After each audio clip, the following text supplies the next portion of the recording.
Alright, here we are. Bofedy wants in. Alright. Look at that, we just went live and we already have two people who have stepped up and said they want to challenge the dungeon. So go Stigma Buster first. I think Bofedy might need some time to make a deck, which is why I'm ordering them that way. Since we just got started, you're definitely absolutely 100% both getting runs tonight. And Frisme on 1. Okay, so I need to write this down. So we have Stigma, we have Bofedy, we have Frisme. Trust me, I'm old school. I'm more likely to remember when I have it on paper than looking at the chat. Yeah, I'm going to pull up my own rules document because I haven't looked at it in a couple weeks. Yeah, that looks like that's still accurate. Okay, good. If there's any questions on that, on the rules document, let me know, but that should still be accurate just based on my real quick skim over it. Alright, so, Stigma Buster. Yes, Frisman. Commons, uncommons only. All sets are legal. Just no rares or legendaries. Yeah, take your time, Bofedy, no worries. If you're still not ready when Stigma Buster's run is done, we can jump Frisman up in the queue to get you more time, and then move you to the next available slot. So Stigma, when you are ready, let me see. What's your in-game name? Are you Raptos? I forget. I had this. I swear to God, I had this written down somewhere because I'm garbage with names. You are Raptos. Hey, I remembered. All right. So we're gonna send Raptos, aka Stigma Buster, a challenge, Immortal format. It's SS Room 1. They updated the challenge UI, I see.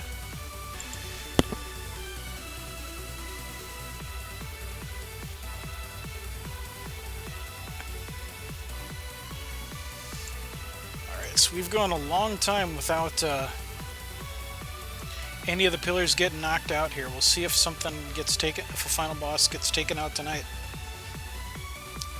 Last week, Goliathus came very close on a couple runs, but could not get over the finish line.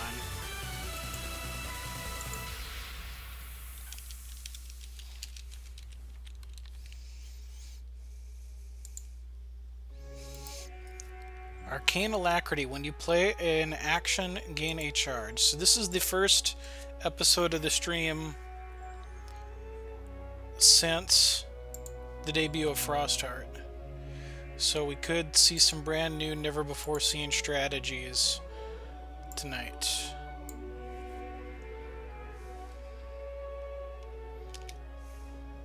What is up, Tribunal Magistrate? How are you doing tonight?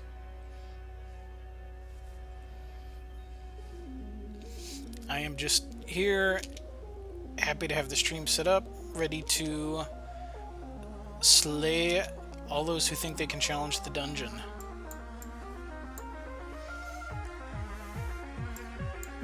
And all of this was... This whole dungeon was built, obviously, prior to Frostheart. So the Challenger's available card pool is going to be bigger than what's currently in the dungeon, because I do not pop in and die in a dungeon. Alright. I will add you to the queue then. I believe your in-game name is Pandemica. And just in case you were not aware, decks are Immortal format. All sets are legal, but only common and uncommon cards may be used.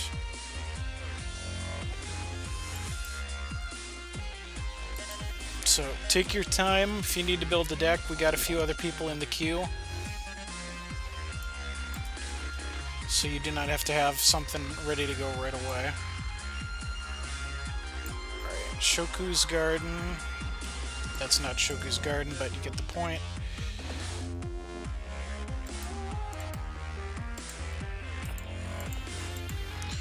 And you are allowed to have multiple decks. You don't have to use the same deck through the entire dungeon. You are allowed to change decks between any encounter as long as every deck you use obeys the rules. A lot of people take advantage of that rule if they've seen the dungeon for a while and know what an upcoming encounter is. They may build a deck to specifically hate counter what a specific deck is doing. Only got one common and uncommon. One's all you need. It's not a requirement that you use multiple, but if you have multiple, you're allowed to make changes as you see fit. Right, so we are getting the pressure put on here. I would love to Exporsion here, but don't have a second blood threshold.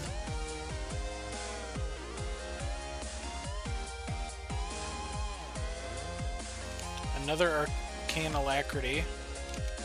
So now any actions with 2 charges. We are getting clocked.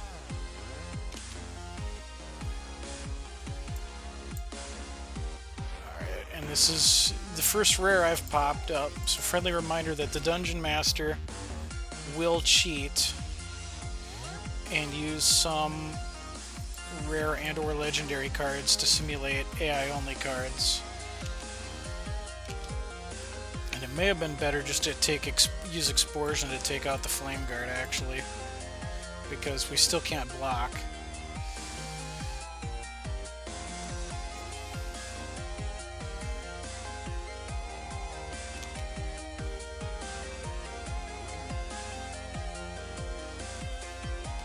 And Illuminate.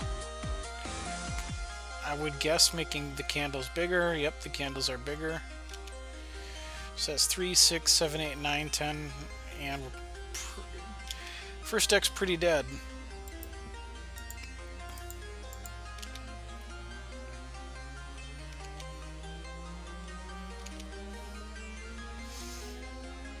Only need 3 shards to win.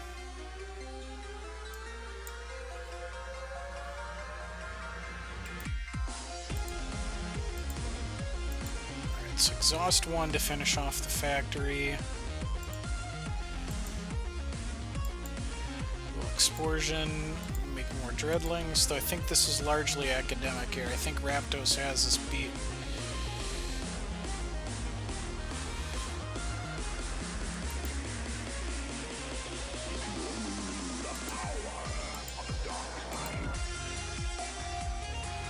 I mean, 8 damage swinging into 23 is really whatever. Can safely take 2 of that, and now we get... Oh, okay. The animation's not working on that anymore. For a minute there, I was scared that this had been bugged since the update because we weren't getting the health, but we did get health. So we're actually not quite dead yet now because we have the ability to block. So this is on track to be 5 damage coming in on a full swing.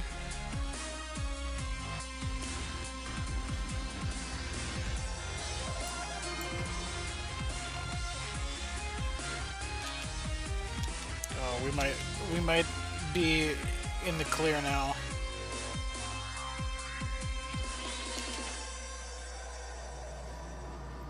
With the Dreadling generation and the health gain off of those, we just became a lot harder to kill.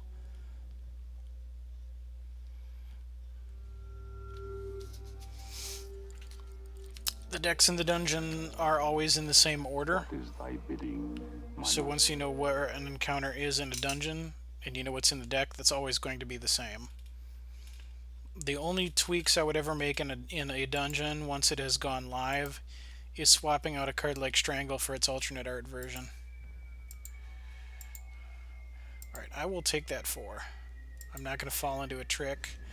Burly Botanist will allow us to gain all of that damage back.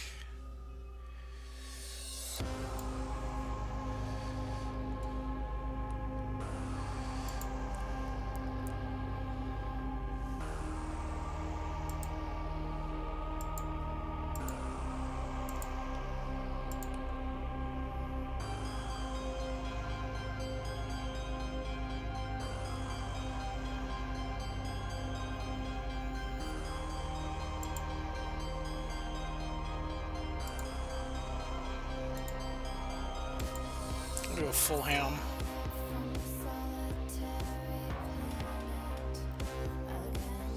The Dreadling generation that this deck is capable of can be pretty nuts if it lives long enough to start going off. Aside from the rare resources, this deck is entirely commons and uncommons. AI doesn't want to start savaging out the heavy stuff too early on.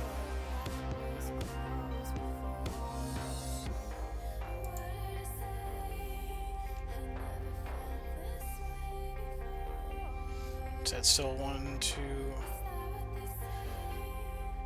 Alright, what gets hit with the burn?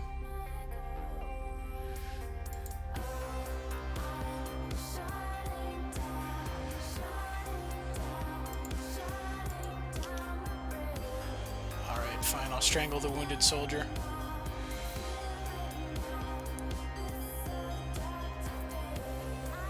Want my burly botanist to live! Oh, it had totem traps, so you still gets 1.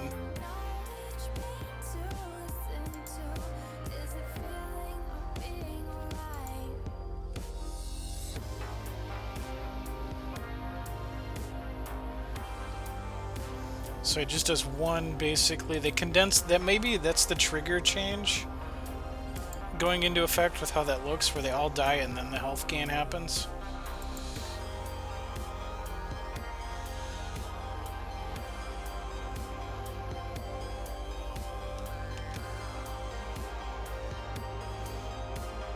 Alright, so the Candlekin are buffer now.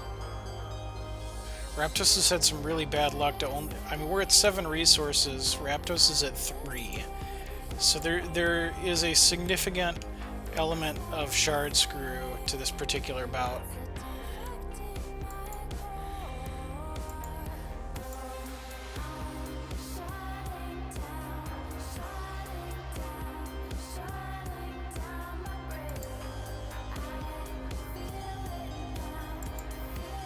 Just now we get a whole bunch more health.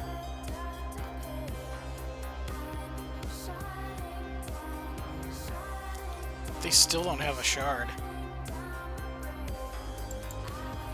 That's just bad luck. Straight up.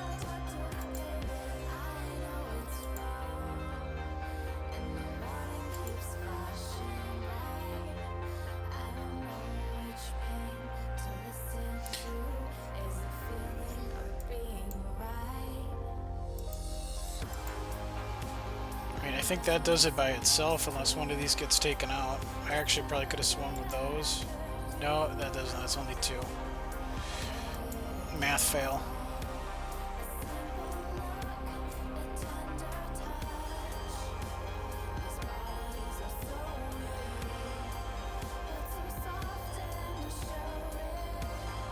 Okay, so late 4th shard.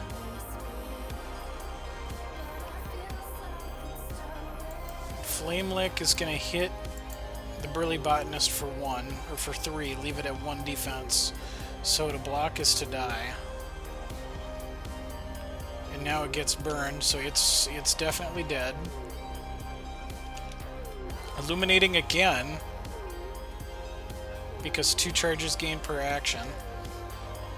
So now we've got Buffman, Candlekin, and call that Teenage Candlekin.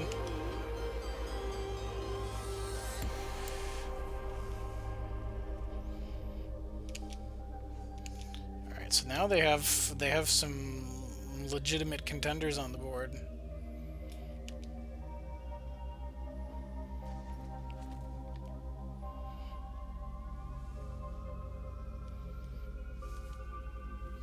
On 1 point of health.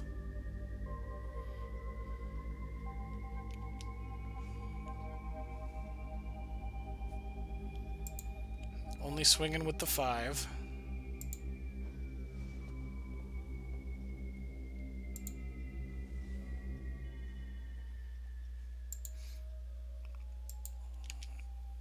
Explosion's gonna steal it.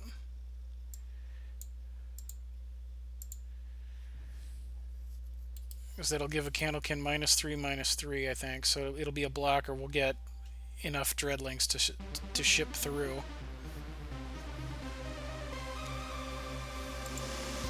Bofedy is ready. Excellent.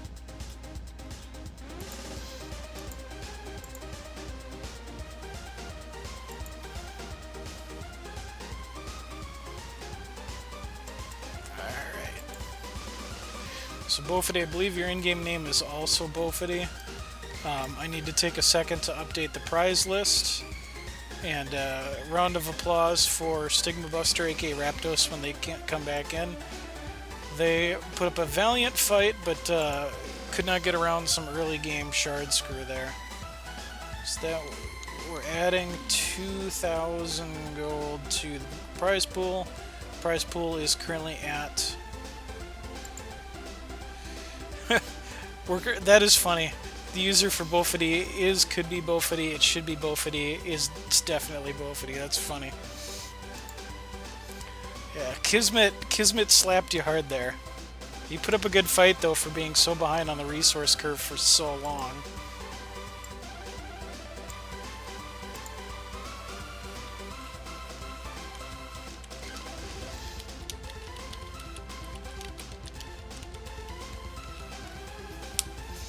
So I have a Whisper out to Bofedy. Next up in line is Frizzman, followed by Pandemica. And then, if nobody else steps in and wants to challenge the dungeon, then we'll start from the top and give people a second chance at the dungeon.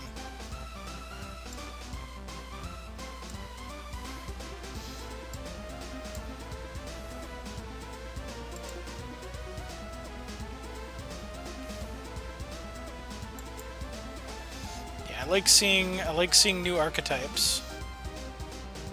Given that we just had a new set come out, it's going to bring some added variety to the proceedings. Ooh, here's another new archetype that we're going to be seeing for the first time. Bofedy is playing Rune Carver Darkon. At 5 charges, target action in your hand with cost 2 or less gets Runic.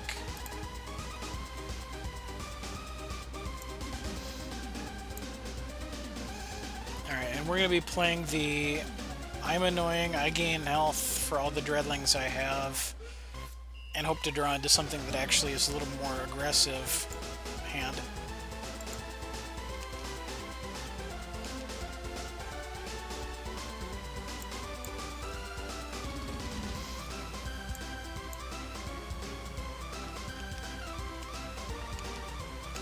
Swing him with a few dreadlings, gain a little bit of life. Just dreadling things.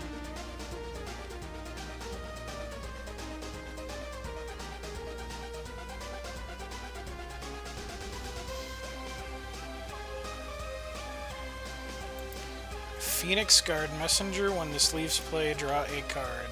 1/1 flyer.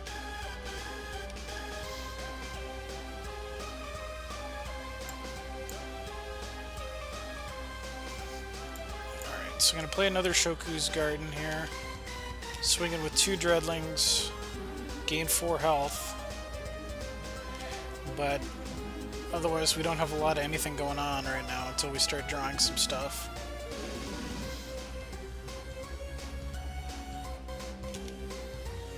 Lanupaw's Sight, so Prophecy into Runic.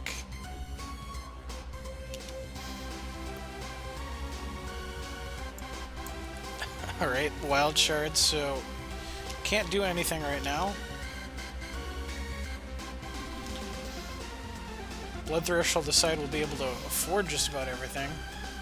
There's another Lanupaw's Sight that itself had been prophesized.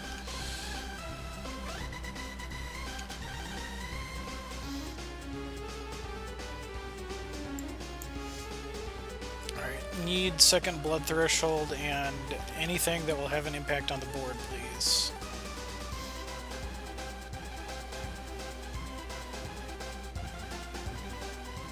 Look at that card draw.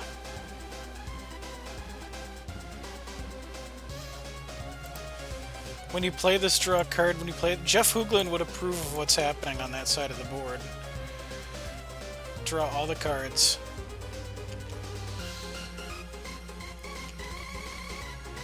Alright, so Flock of Seagulls prevents all combat damage that would be dealt to it. And Thunderbird is a 1/1 with Rage 1, so every time it swings, it's going to get more attack power.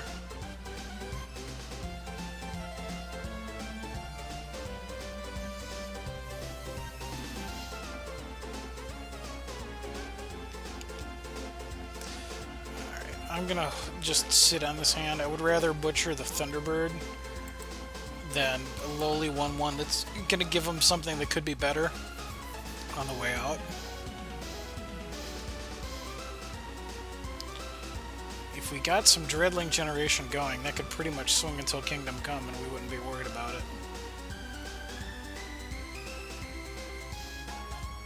Alright, so something is getting Runic. Peak is getting Runic.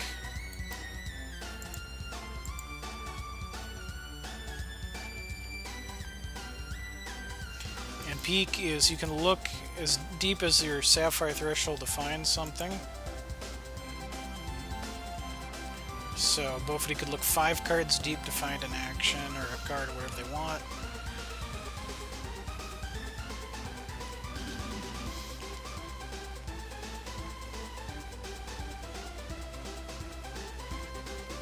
Another Flock of Seagulls.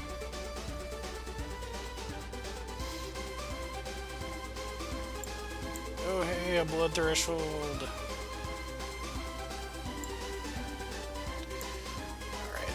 So I'm going to use all my resources to play bulky first. When you sacrifice a troop, this deals 1 damage to each opposing champion. And Dreadlings are considered sacrificed at the end of the turn. So any Dreadling that makes it till the end of the turn and dies at the end is 1 point of damage to Runecovered Archon. Wizard of the Silver Talons. Summon a Silver Talon Senator. The Senator, this deals damage to an opposing champion. My master gets +1/+1. Dropping some old school flight up in here.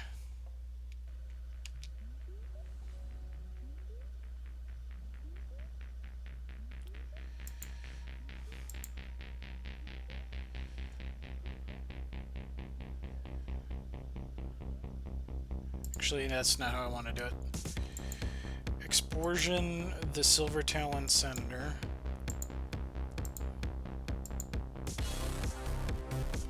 So that the wizard can't get bigger.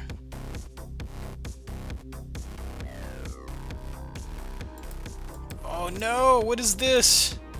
Target troop gets Spell Shield. And that's permanent.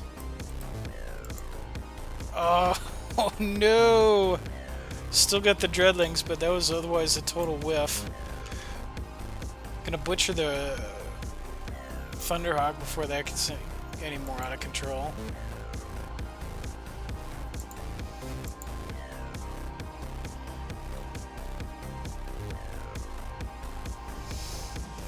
At least we still have a butcher for the Silver Talon himself, the wizard himself.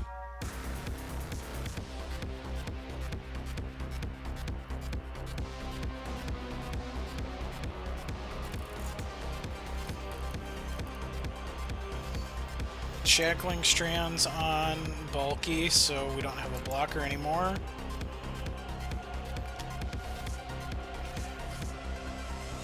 Now, are both of those going to get the benefit? Nope, it's just the one associated with the card. Okay. Helpful knowledge. So let's cut that one off. And cut this one off.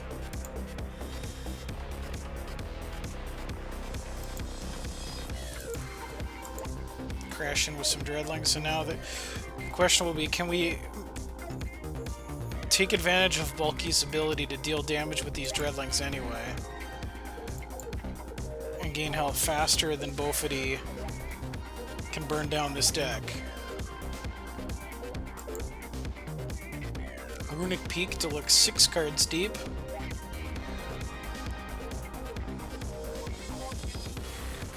At 6 cards deep with 6 resources, I'd imagine just about anything in that deck is in play. Playing Lanapaw's Sight for some more Prophecy triggers. And Thunderfield Elder, next action in your deck gets draw a card, so it's going to get draw 2 cards. So trying to burst down towards something. There's a lot of actions going on over there.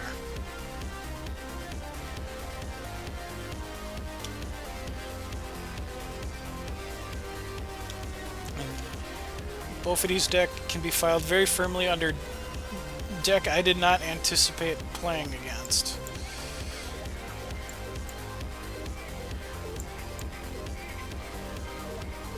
It's a very distinctive brew.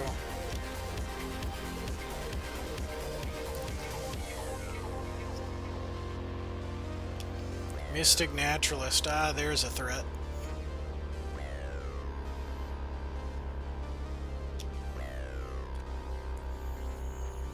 Could be looking at the dawn of a bluebird swarm.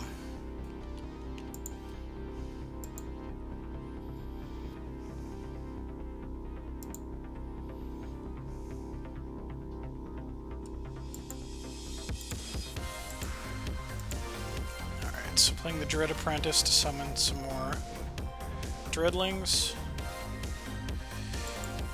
Giving everybody +2/+2.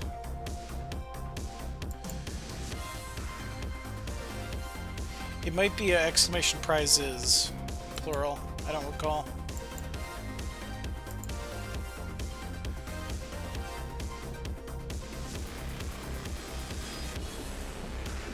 Yep, there you go. Prize pool has been building up for weeks now. That did less than I had hoped for. But the Dreadling death damage is a thing.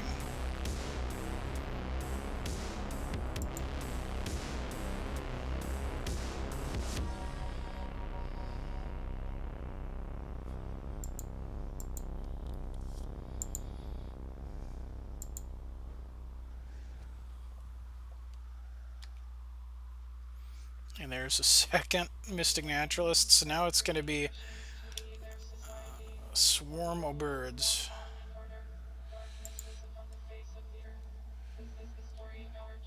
Yeah, it's a big prize pool, because every time somebody fails in the dungeon, the prize pool gets bigger. And we're on a long string of people who have tried and died. It's going to be one of the I honestly don't keep very good track of all the prize pools, but it's going to be up there for one of the biggest prize pools we've had yet on the show at this rate. Yeah, it's really not worth swinging with more than just the Dreadlings that have to.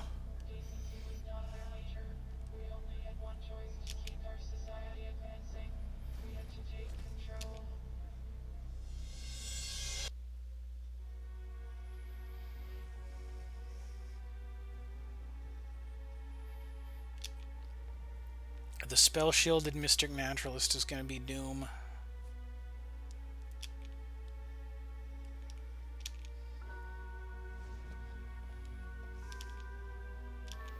Phoenix Lancer. Look at that, they're 12 cards deeper in their deck. 13. That's some pretty significant.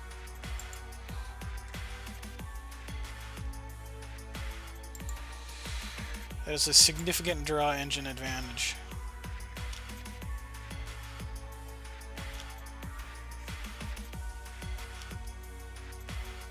Look at all those weenies.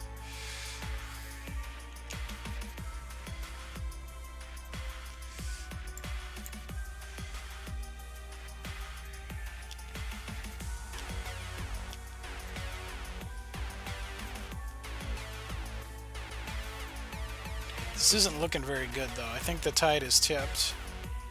I gotta find a lot of removal otherwise.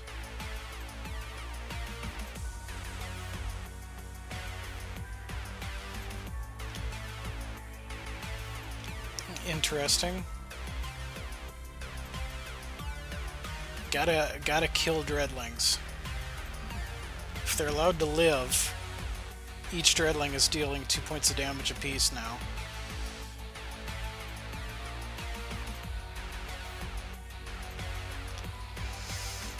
Alright, so whatever action this is Runic. Runic Arcane Focus. That is going to draw a card.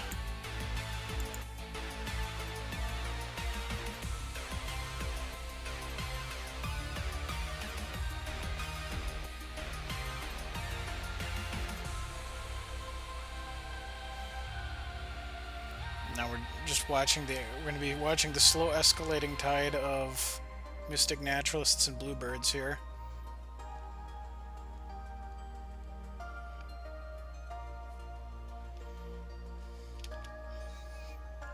Alright, that's 11 points of damage in the air, and a third Mystic Naturalist. Look at that board, the Sapphire Air Force. Alright, a shard doesn't change anything here.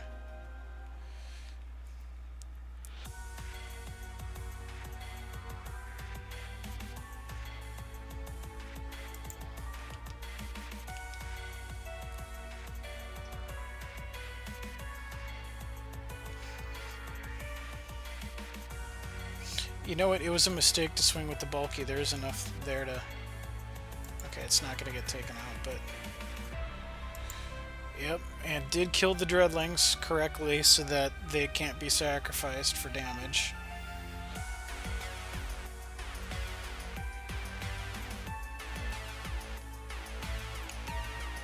Shackling Strands into Arcane Focus. So both bulkies are locked down now.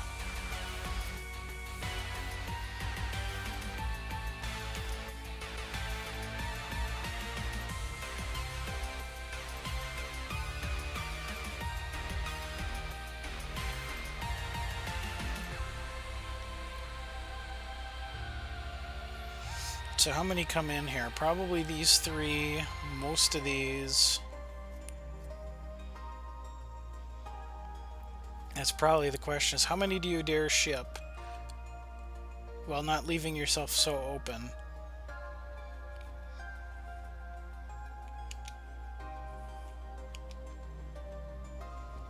Alright, so 16 points of damage, so probably dead next turn.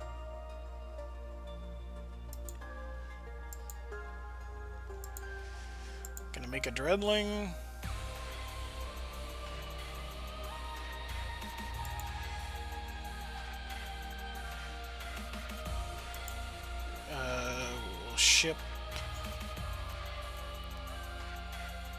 Ship everything because we're dead next turn with the board state as it currently is.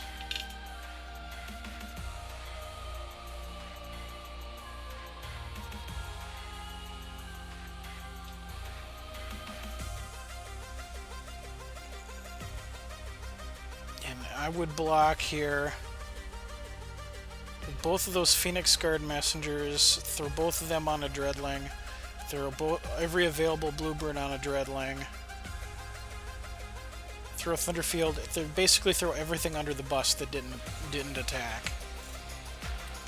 Is how I would play this from that side of the table. Don't let the Dreadlings make it to the end of the turn, because if even one of those Dreadlings manages to slip through the cracks and get sacrificed at the end of the turn, we win.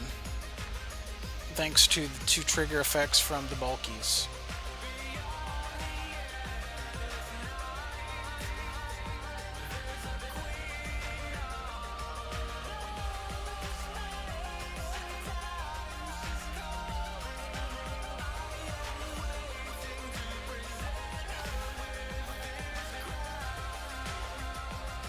Bofedy thinking it all through here. Flock of Seagulls I would put here and here.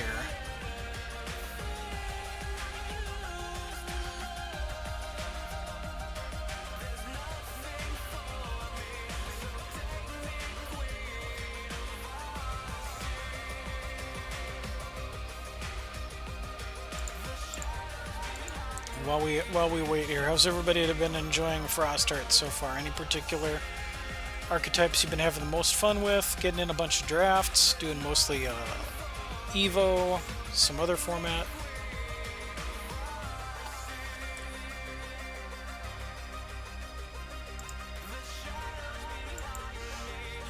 Alright, so they have their order figured out. They did pick off all the Dreadlings.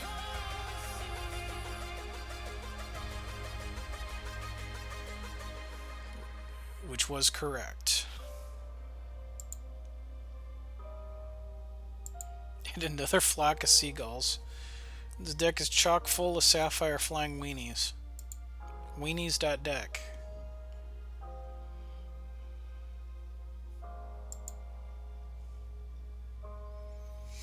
You're liking Fate Weave and the Candles, hating Twilight Eclipse Unlimited. A lot of people are hating Twilight Eclipse Unlimited.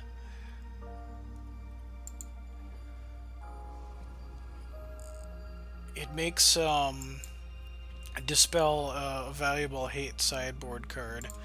But yeah, there aren't, considering how much constant matters there is, there's not a whole lot of constant hate in the limited format, besides maybe one or two cards.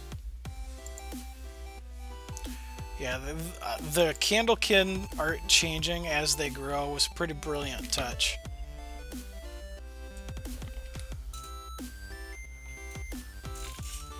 There was definitely some TLC and love that went into that particular design.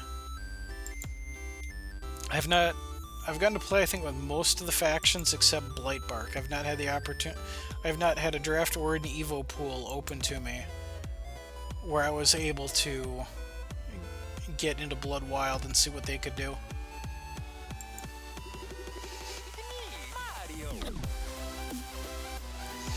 Alright, this is how the world ends, in a screaming hail of sapphire birds.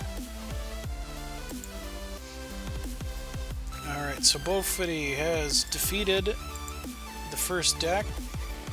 And so let's pull up the dungeon map. Alright, Bofedy. You started in room 1 here, where everybody starts in the dungeon. And now from here, you have the option to go to rooms 2, 3, 4, or 5. That are all connected by a black line. And from there, you're kind of charting your course towards one of the 3 remaining pillars.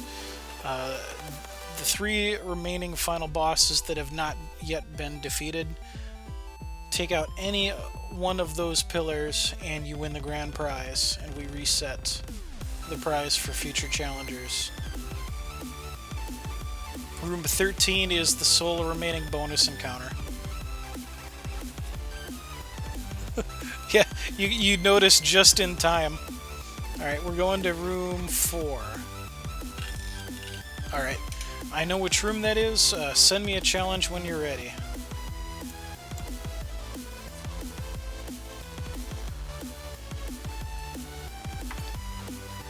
Now let me pull up this again. Okay, so it'll be 4, 6, 15, 19 is the way we're going here.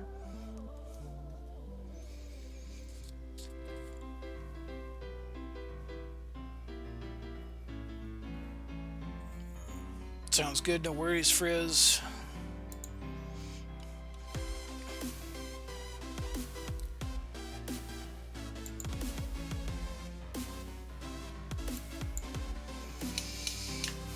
Still not used to the accept button being on the left. I'm always looking for it on the right. I don't know if that was something they changed or if my brain just suddenly stopped processing it correctly. Oh, my eyes burn. I forgot to set a battle board for this one. Default game board, so ugly after having battle boards.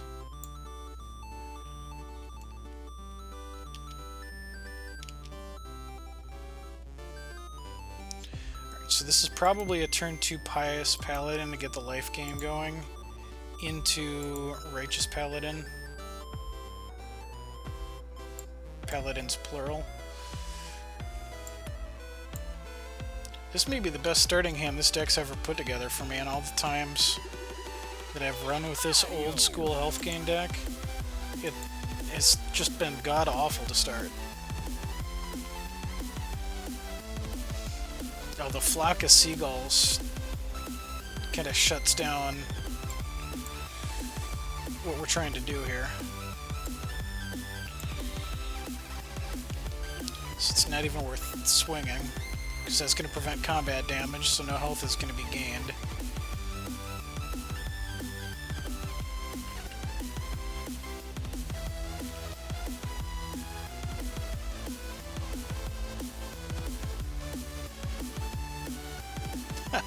Bring to justice to void a flock of seagulls. Not yet. Righteous Paladin. Use Dimid's power to give life drain to the Righteous Paladin. Swing with both of these. One of them is going to connect and do damage, so the Righteous Paladins are going to grow.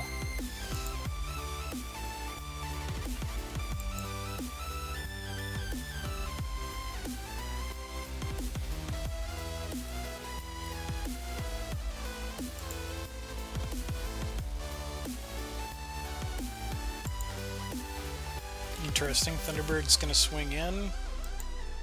We'll take that. Really don't have any choice in the matter.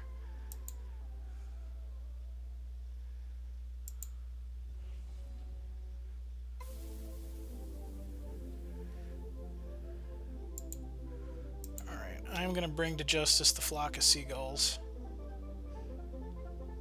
because it annoys me. And ship all these. So the wizard could kill that. File that under acceptable losses.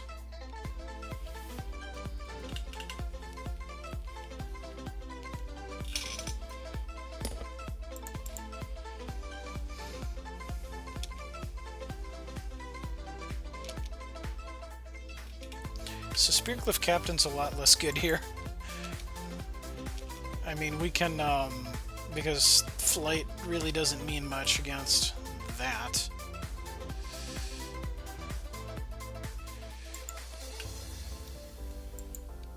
Alright, so swinging in with the two of these, we have Invigorating Breeze in hand. Target troop gets +2/+2 this turn and gain 2 health.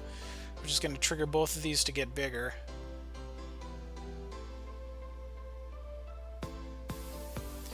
And considering that that was the block, I think I'm going to let that happen.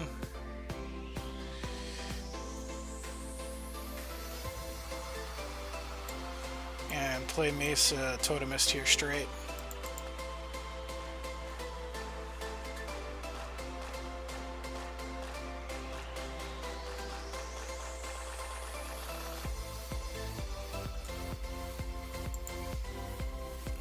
Carver Darkon getting Runic here. So Arcane Focus that draws a card is playable twice.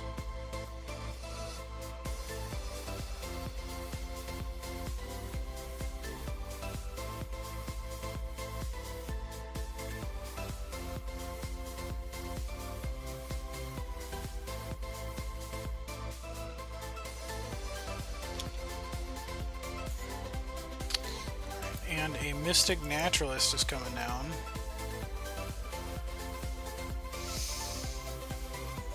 So that Bluebird train's going to be starting. I have a feeling that card that grants Spell Shield is probably somewhere in hand.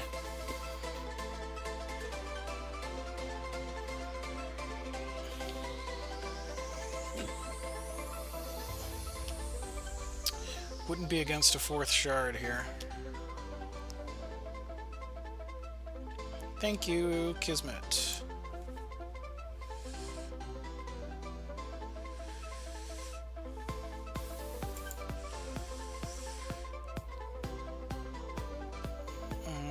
Spreading Threat. Yeah, I don't think it matters. You're gonna get the life gain. Everybody's attacking.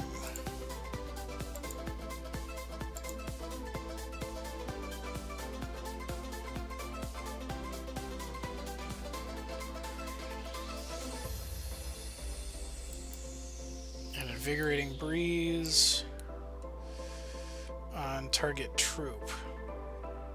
How about the one that's getting through?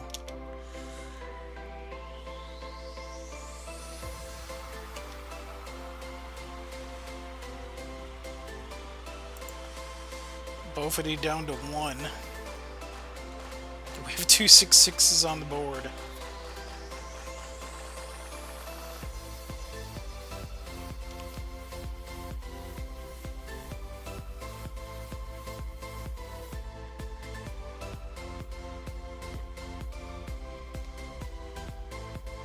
Alright, is there an answer within the top 7 cards of the deck?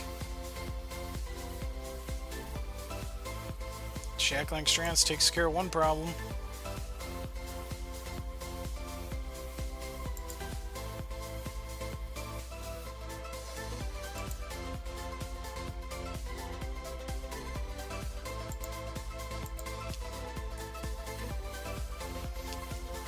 Just hit the note button, repel that right away.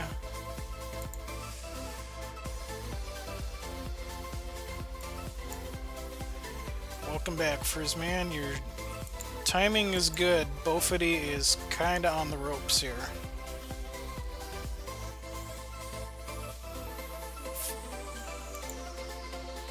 Has to double block to stay alive. Gonna hold the Valor.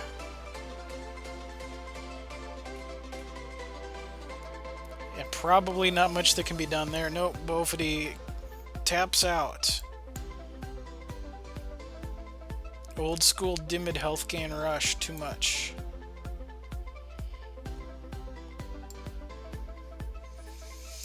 GG's and well played, Bofedy. And we are going to add... Still going to be on Scars of War boosters for a little bit, because I still have some Scars boosters to churn out. Okay, so Frizzman, you will be next. And what is your in-game name? So that I know who to expect. Welcome back, Bofedy. GG's.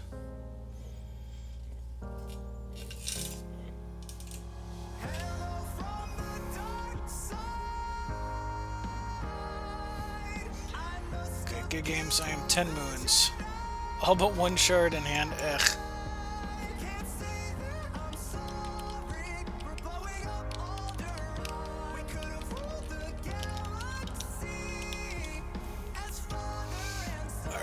Whisper out to TenMoons.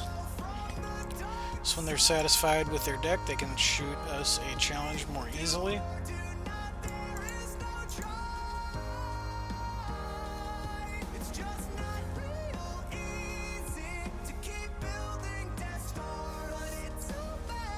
We are at... the kill count is at 35 failed attempts without knocking out a pillar. So somebody's going to get a huge... badass prize pool when they manage to do it.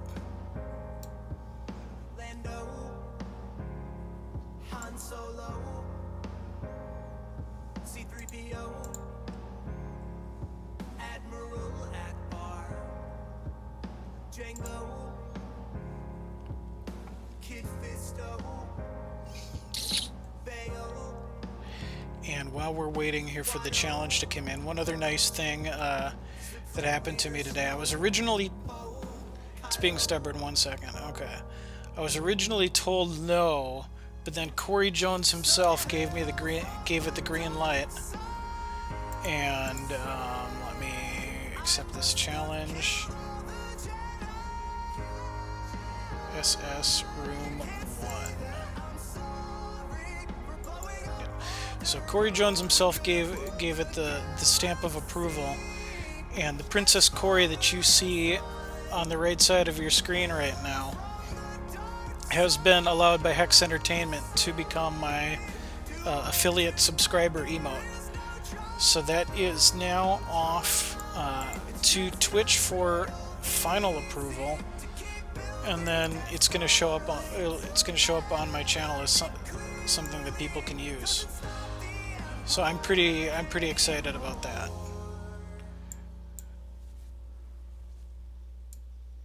In general, I should let you all know on the subject of emotes. Don't commission your own artwork, because it will very likely get declined by Hex Entertainment. If you're doing a Hex themed emote, they basically want it to look exactly like it came from the game. And as you can see here, Princess Corey is cartoony and stylized and not like something out of the game. But Corey said for Princess Corey specifically, as kind of a one-off special case, it was okay. So once I got that permission, I got everything sent over to Twitch. Now they just have to verify that, you know, I didn't send them nudity or a swastika or something, and then we'll be set. So I'm super happy about that, and I've got Corey on the channel here to pop up whenever something really funny happens.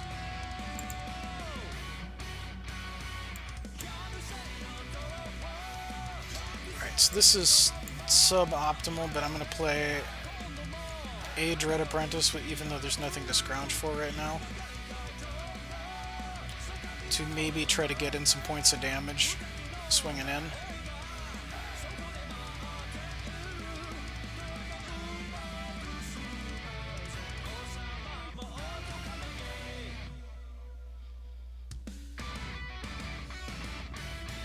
Alright, so TenMoons integrating the new ice shards for Fate Weaving. Otherwise, so far, looks like this is going to be a set 6 standard conscript deck. Could be some surprises in there.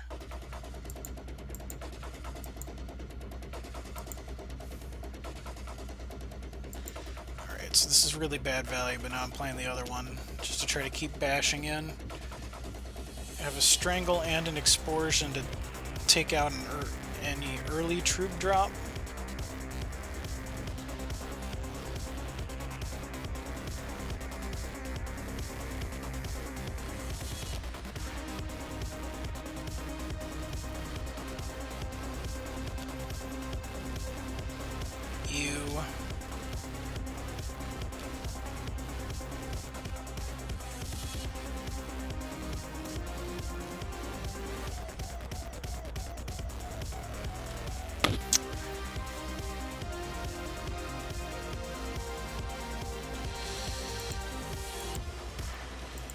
We're gonna just strangle you immediately.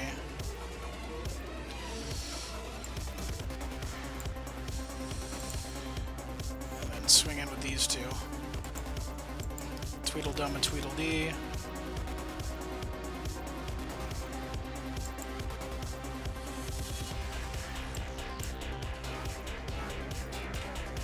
And kind of falling into the trap that Bishop Elijah can bring back the Eager Lackey and have another bite at the conscript apple at our expense.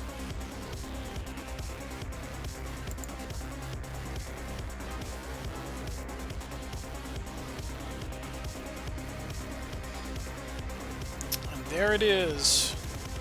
Bigger and even more evil. Oh god, there's another one.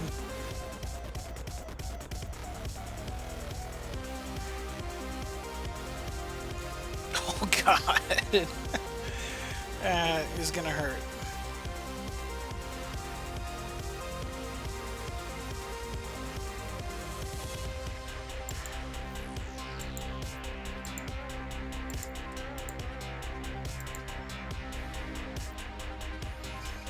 So all I can do is take out one of your lackey, and I'm gonna just pump the Dreadlings into the factory to try to get this engine running. And then pass things back.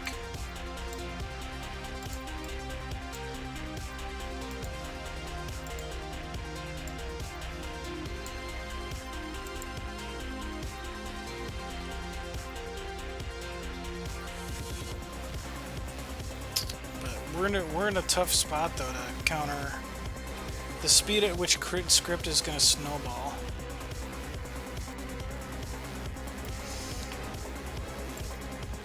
Alternate art, Decree of Banishing from the collector deck takes out our Dread Apprentice, and now that's 10 damage with no recourse.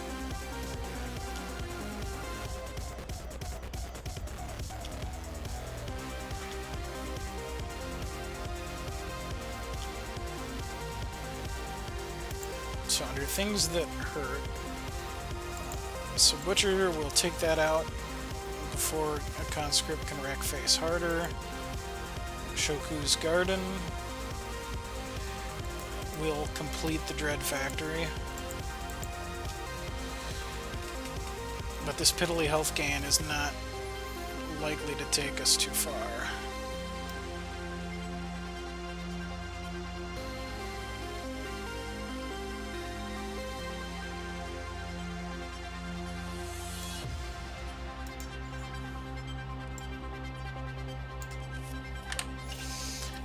So 5/5 Eager Lackey is coming. And what else?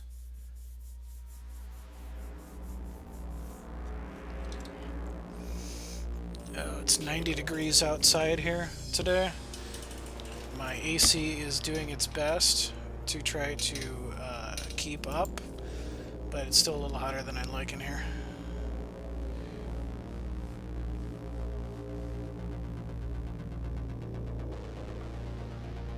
Deepwoods Droka, everything is going to have Steadfast and Skyguard.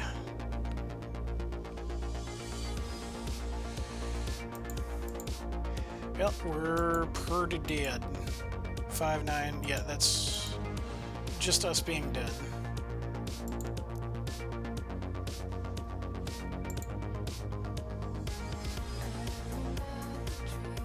So that's 9, 10, 11, 12. Okay, not quite dead actually. I'm barring a conscript, and a conscript could push him over the top. 9/6 Pyre Smoke Lurker. Well, if we're not dead this turn, then we're dead next one.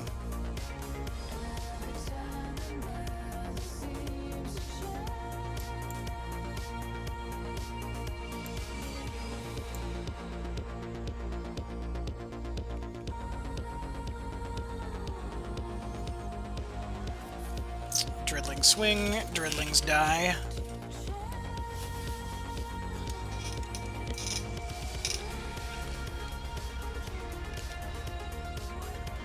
And that's going to do it for the first one.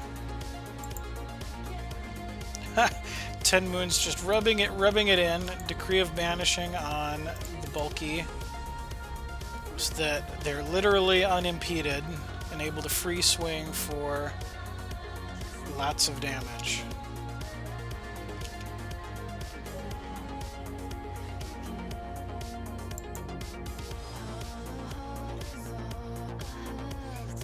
Alright, and the first room has fallen. So I'm going to bring up the dungeon map again. And TenMoons is going to have the same choice that Bofedy had before. Rooms 2, 3, 4, or 5. Choose your destiny. And choose wisely.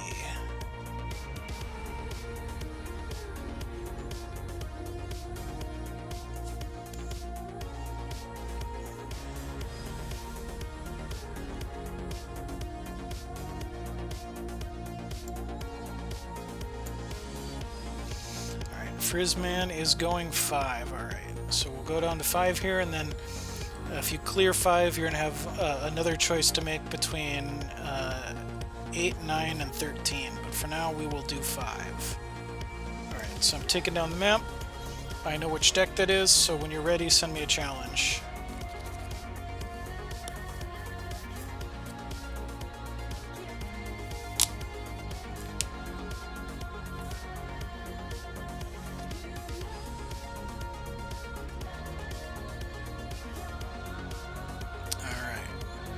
So, Frizzman. Okay, leaving stream, be back. Sure thing. Man, you don't have to physically leave the stream. Pausing and muting and minimizing is fine, but yeah, whatever works you're not seeing. Obviously. For the sake of fair play. Since there is now a rather large prize pool up for grabs.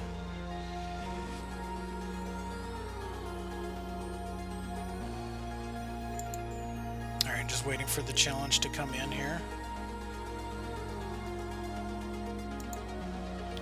From TenMoons.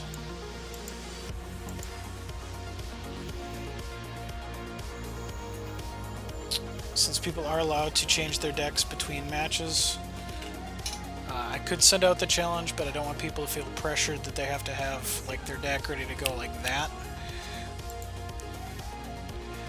So this is Silver Standard, Room 2.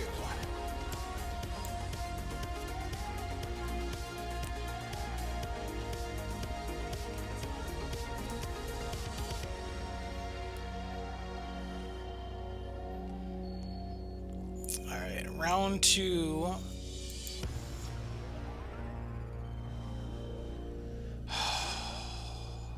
Too risky to keep. Oh, how perfect would this be with... Oh, if this only had a wild... I can't keep that either. This is fine. This is not great, but this is at least playable. Two determined Bushis with Crush and Diligence gets +1/+1.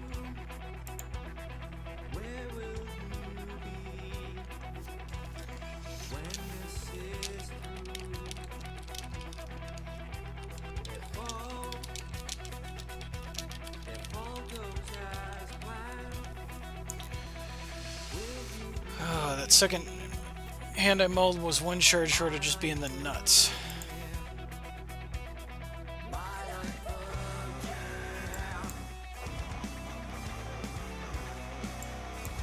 Alright, so we'll do what we can with the cards we've got. And that is just a determined Bushi right now.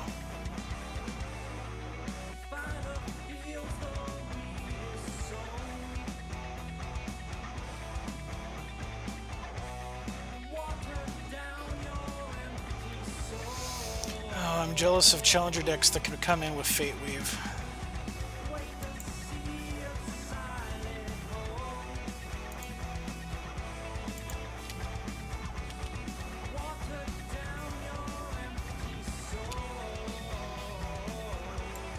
Alright, I'm going to throw down another Determined Bushi, because Iotachi Brute's just going to keep getting cheaper, and we want the Bushis to try to get stronger as soon as possible.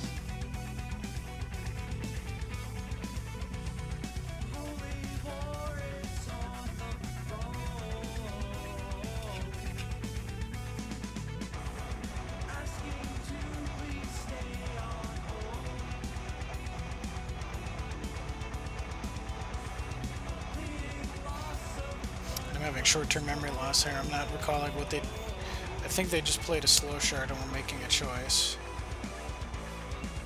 Now, Decree of Banishing could be coming from TenMoons. No such bad luck for us here. Gotta swing in with the Determined Bushis. Ooh, the quick action conscript trick. So, we are gonna lose one Bushi. And we'll play down the Iotachi Brute. And pass things back. Needed a few more resources to hit the Tempestuous Blade Dancers. Need one more resource to be able to play Surging Wildfires.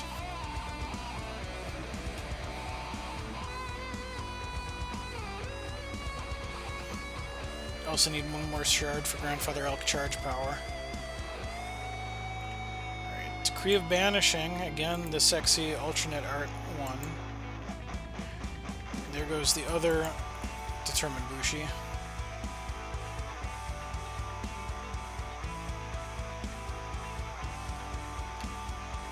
First man gets a 1/1 wind speaker, which can either ready or exhaust another troop.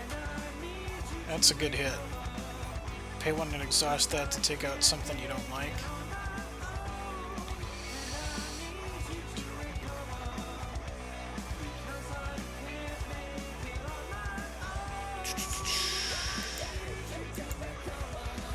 Not exactly the thing I want to do, but I'm going to avoid that before its power can start being used. And swing in for 4.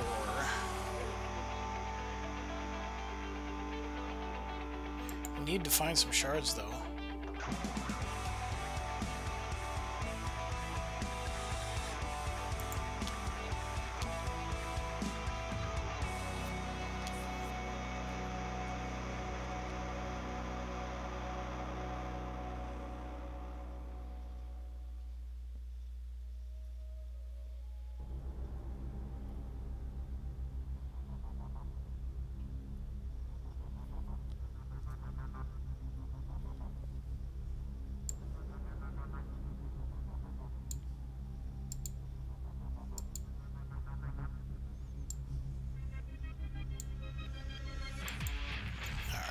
And incoming 5-drop.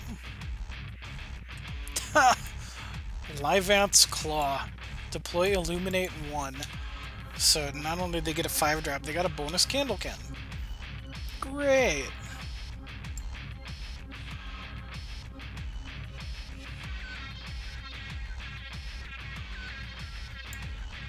Alright, so what are we going to do about this? Meow. Surging Wildfire that can't be played.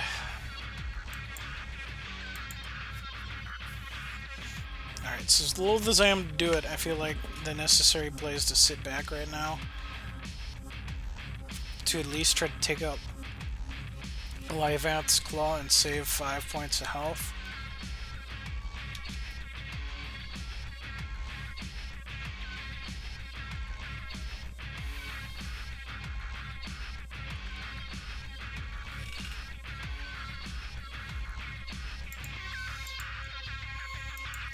And this could be a bad time if there's a combat trick. Totem Trap wrecked.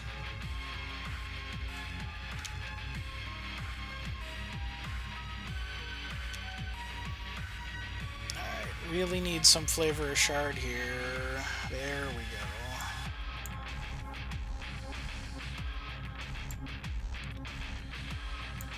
So Surging Wildfire.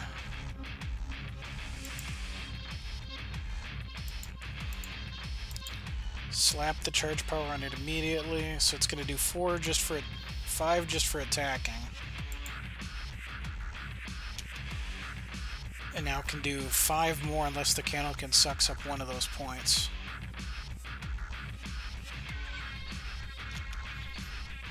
Nope, so that was a 10-point swing off of the Surging Wildfire.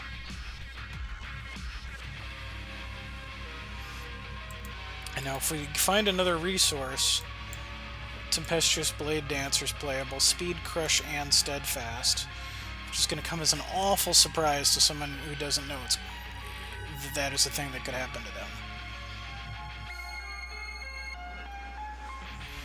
So if TenMoons overextends here, it could be GG. That is, of course, assuming we find a shard. If not, and we don't find something else that's relevant, we just cry in a corner.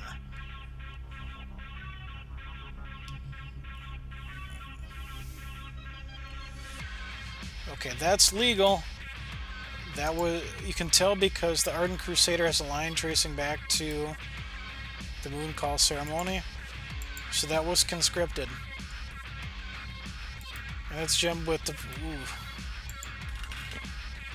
Nice. Conscript hit. And that's pain.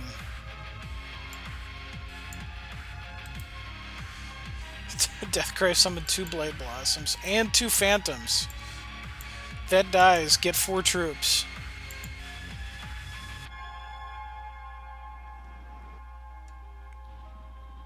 Conscript gems don't have gems. It's a visual bug only. The gem doesn't fill in, but Deathcry summoned 2 Blight Blossoms. There's a gem effect right there. So they are getting gemmed. It's just not. Well, we're dead. Needed some kind of a combat trick or something.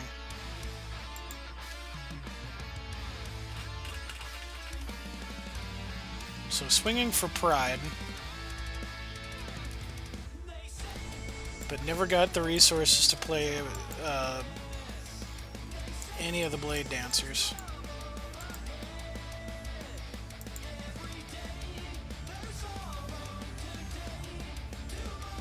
And that wasn't a bad move to super overkill blocks that a combat trick couldn't get the crush over for that last point of damage.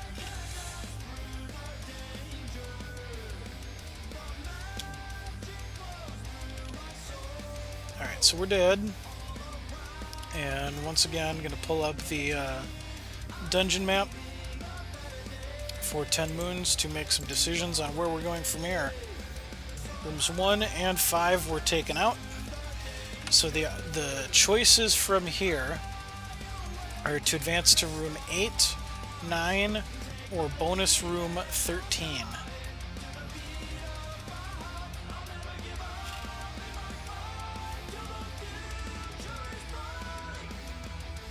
We will see what happens from there. Going to 9 locks you in for Pillar 2. Going to room 8 locks you in for an assault on Pillar number 3.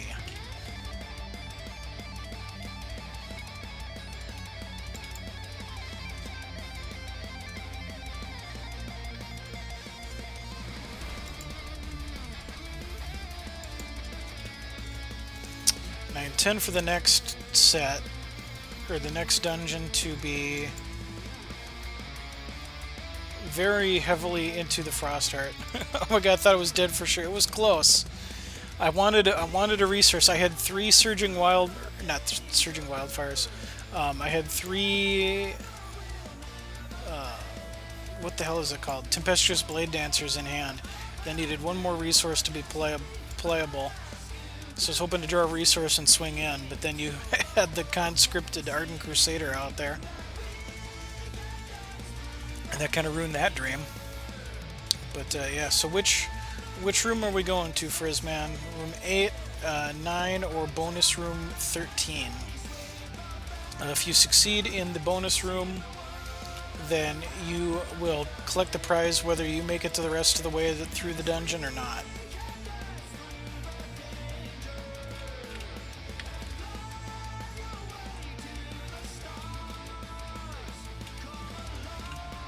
So I just need from you the room you want to challenge, and I'll know where we're going from there.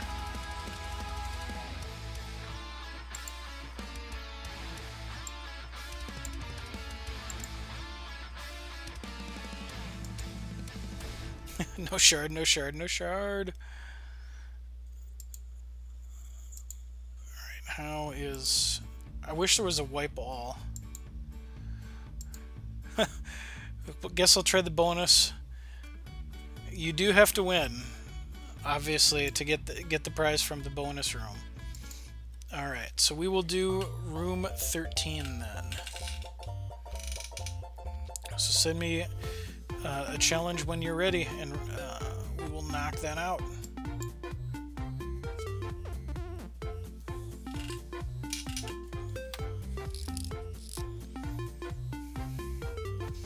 And I better, let me see, I'm going to take a second to load up dungeon map here on my photo editing software, so that if this room gets taken out, let's see here, Dungeon Masters of Entrath. Here it is, Labyrinth of Evil. Okay, got it. So I can update our map if this room falls.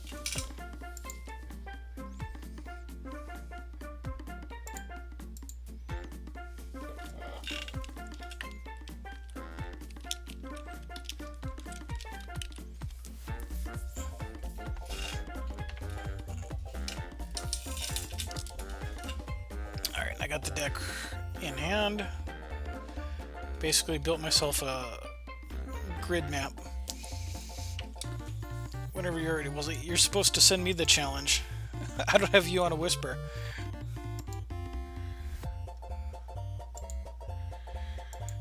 Challenge me! There we go. Okay. SS. Are these coming in as standard challenges? I think TenMoons is doing this as a standard. But that's fine because this deck is actually standard.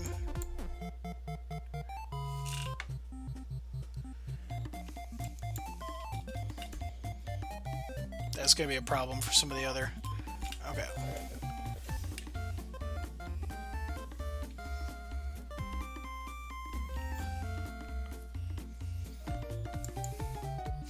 It's been so long since somebody's challenged this deck, I don't remember what it does.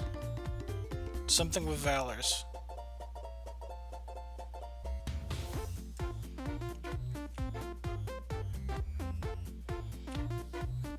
Alright, Frizzman, time to hide. Let's do this.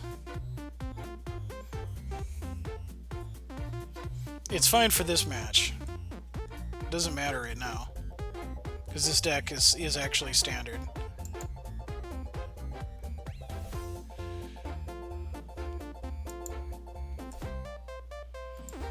Alright, this is a good hand.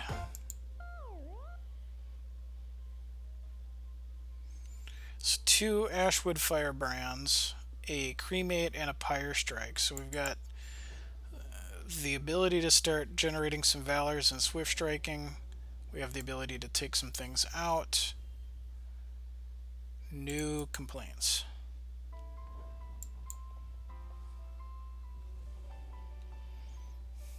I'm guessing this needs wild at some point.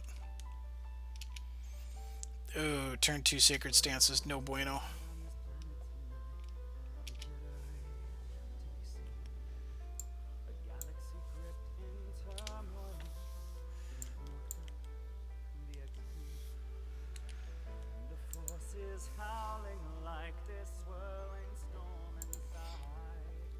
Alright, gotta find a way to get in a lot of damage quick.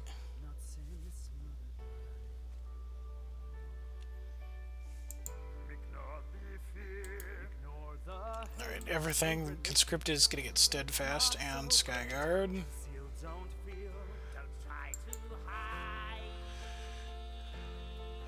Unless we hit that with our no button.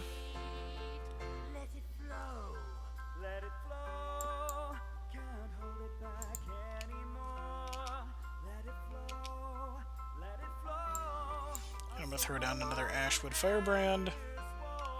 Pass the turn.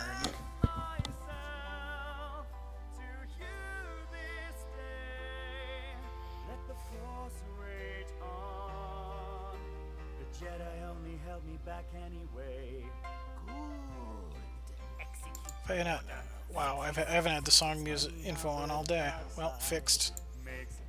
Whoops, my bad. I am an expert streamer.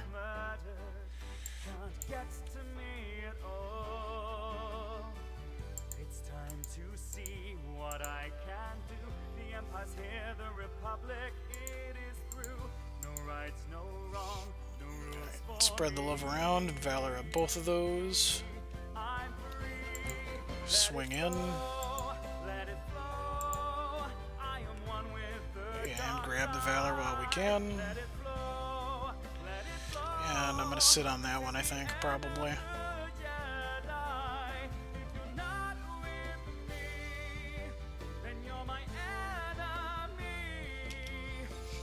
Alright, Decree of Banishing is exactly why we held it, so we're not being punished even more. Double Decree. Well, bye-bye elves.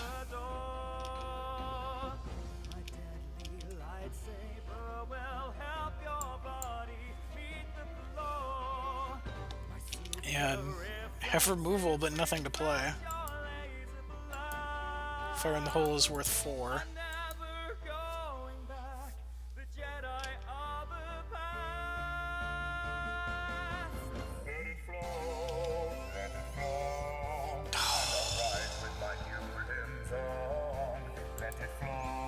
says summon +2 defense in all zones. This says deploy Fate Weave.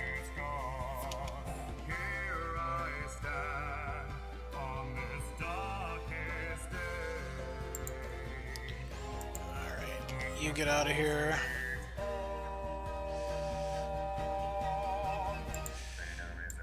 And you get out of here.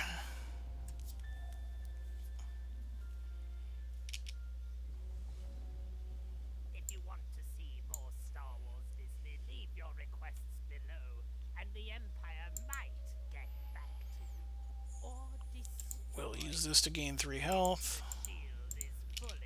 Valor this. Crash in for 5.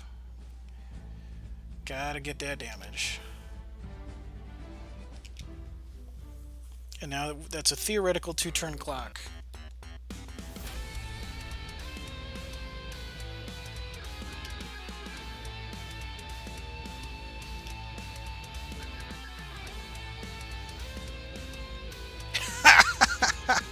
Their one card got turned into an Oracle song. But they got a 5/6 flyer out of the deal, so probably a net positive there.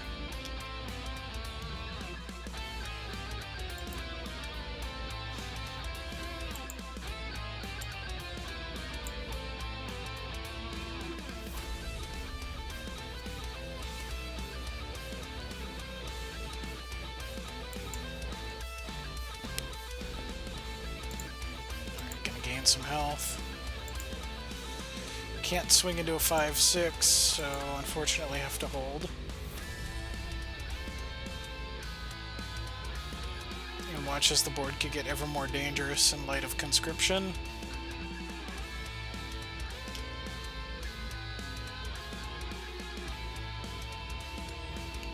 Okay, good, nothing else.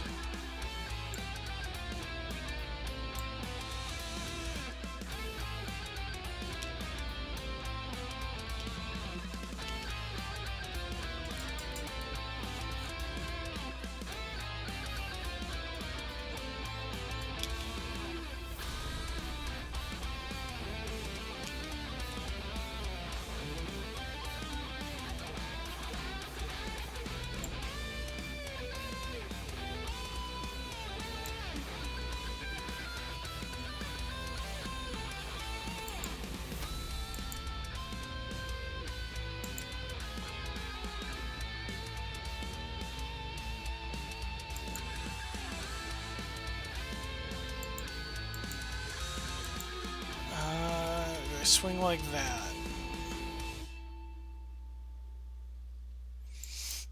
I think I'd go full ham. Little V here. Hope you enjoyed the video, and if you did, feel free to click on these other videos. Totem trap, no. And if you really enjoyed the video and want to help me produce more content like this, head over to my Bandcamp page and pick up an album, or support me directly on Patreon. Every little bit helps, and it keeps my lights on. Rock on. Peace out. See you next time.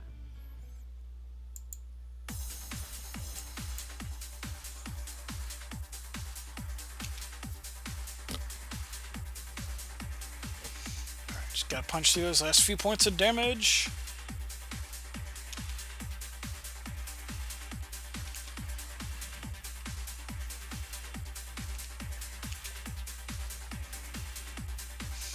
Oh, got the Heart of Embers.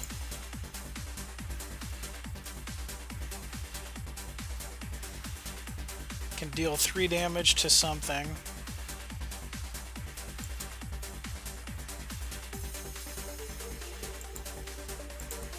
Play Ember on the Arendelle Monk. Pop that. Yep, we got there.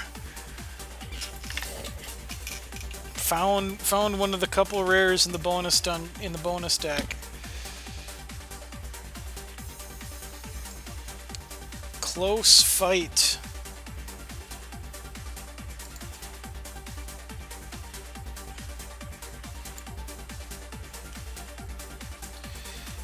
Update our counter. And add a Zodiac Crowfeather to the list. Good game, man. I found my power cards just in time. Alright, and that brings us to our next challenger in line would be Pandemica. You're still around, good sir. You are the next contestant on Dungeon Masters of Entrath.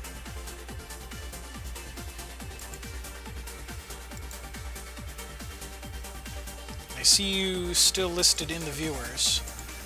I just want to hear from you to confirm that you are still.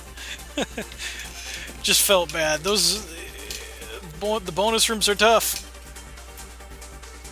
That's why they have some guaranteed prizes, independent of how the rest of the run goes.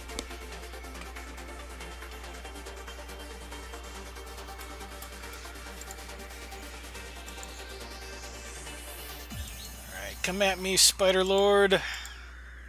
Show me what you got. Slash.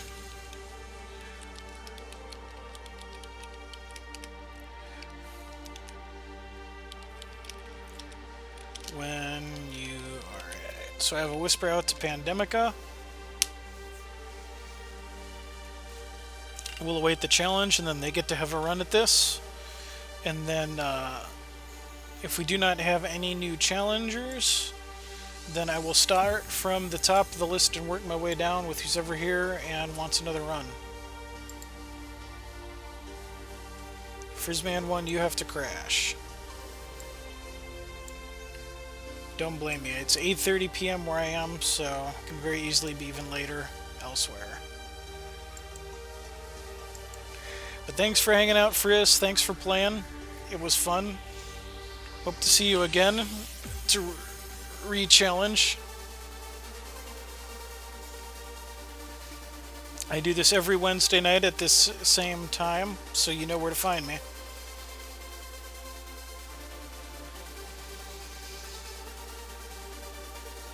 Yeah, you're Eastern time, so yeah, 9:30 for you.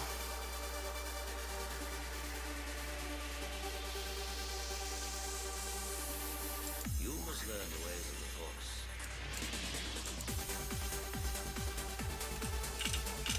Have ourselves a little bit of a Star Wars rave party here between challengers. Pandemica, aka the Tribunal Magistrate, another Hex streamer, is the next contestant on Dungeon Masters of Entrath. Step on down.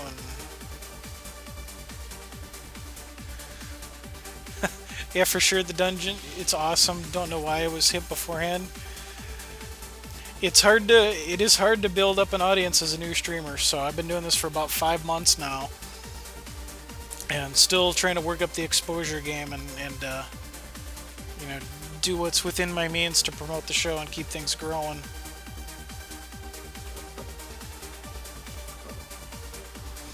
I have fun doing it. It lets me play some wonky decks that wouldn't otherwise see play because they're no good on the constructed ladder. Just to try out different things, have a more kitchen table type gaming experience.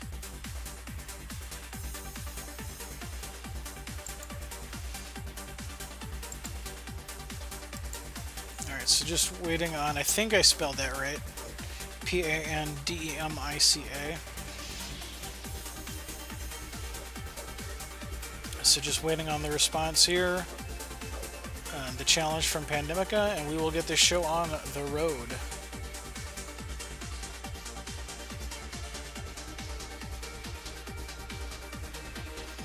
Good to go. Alright, send me, my in-game name is Thrawn. So just reply to my whisper here with a challenge. Yeah, so I sent you a whisper, ready when you are, so you can click on, oh god, not gonna work now that I'm trying to explain it. You can click on someone's, wow, I really suck with this when I'm trying to explain it.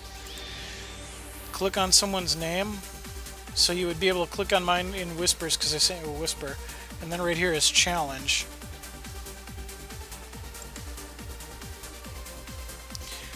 So you would click you'd go into challenge or whispers, you click my name, and then you see challenge, and so you hit that to send me a challenge.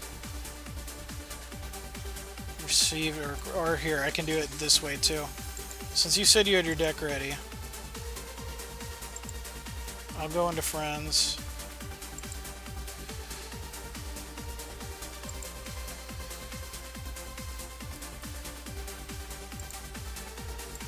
I'll send you a challenge.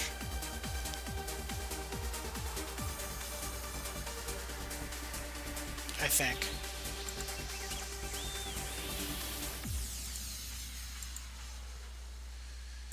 Challenge player immortal.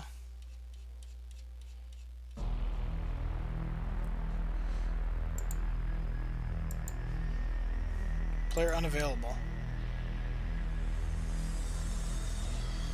What is going on?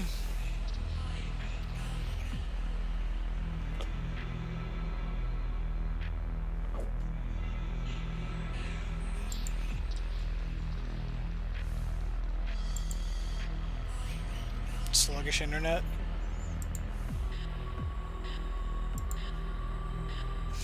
Alright, I sent a challenge again.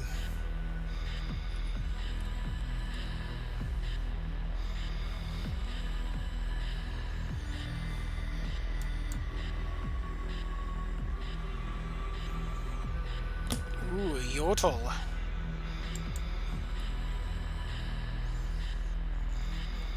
Have not seen Yodel around these parts in a while.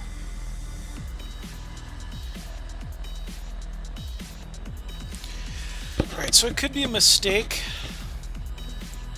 to keep this particular hand against what Yodel typically does. But it does have a turn 1 Dread Factory, 3 shards, and good troops to build for. So I am going to take the risk.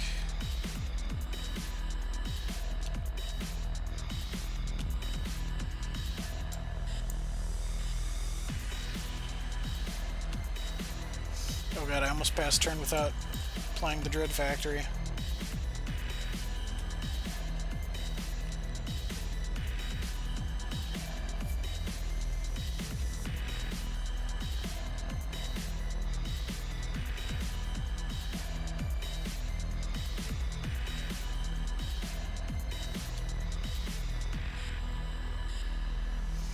Wicked Web Spawn. When you scrounge, summon 2 Dreadlings. Ooh, this could be some Redlings variant.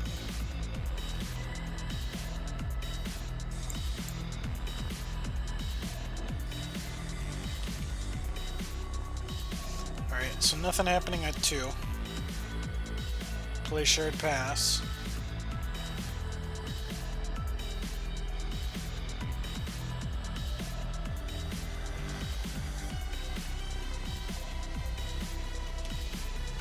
This would be a free shot for 2 damage, which we can butcher.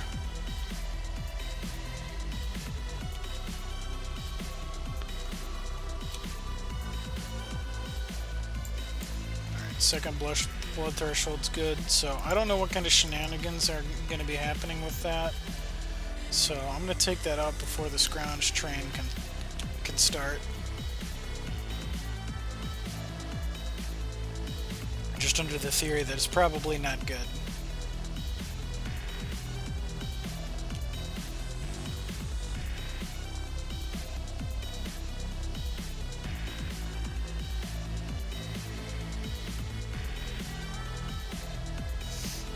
Alright, what's coming at 4?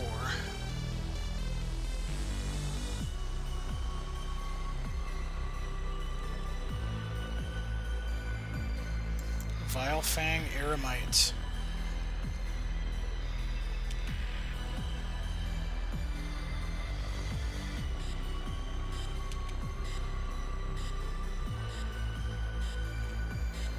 Okay. Gets a point of health off of the Dreadling coming into play.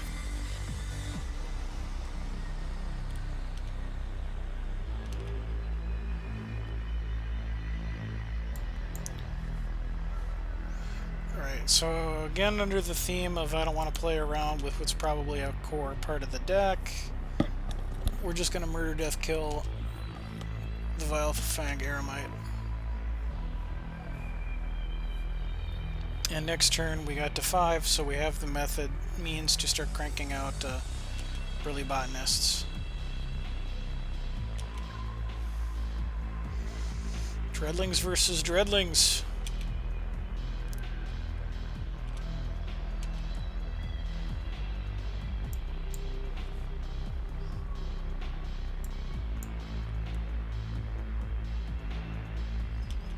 May the best Dreadlings win.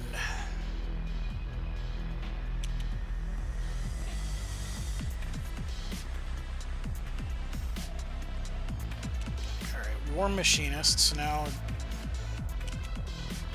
Spiderlings coming into play. Deals points of damage. Ooh. That's probably us being dead.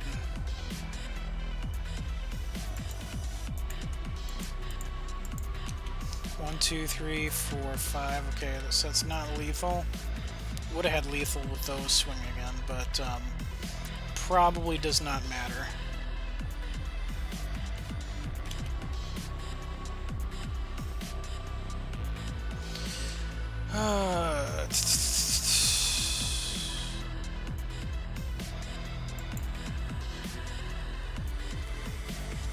I'm not sure that anything that gets played matters here.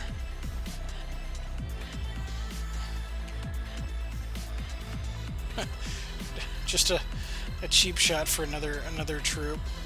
Oop, I missed a counter on the Dread Factory.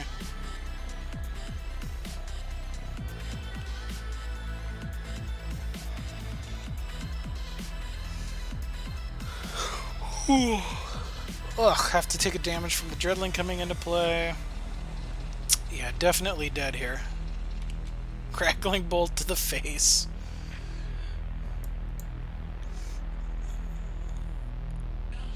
Alright, so that is the first deck down.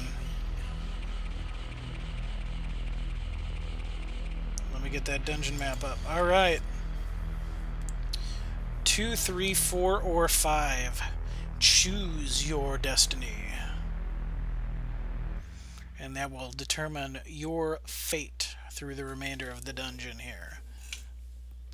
We have seen rooms 2, 4, and 5.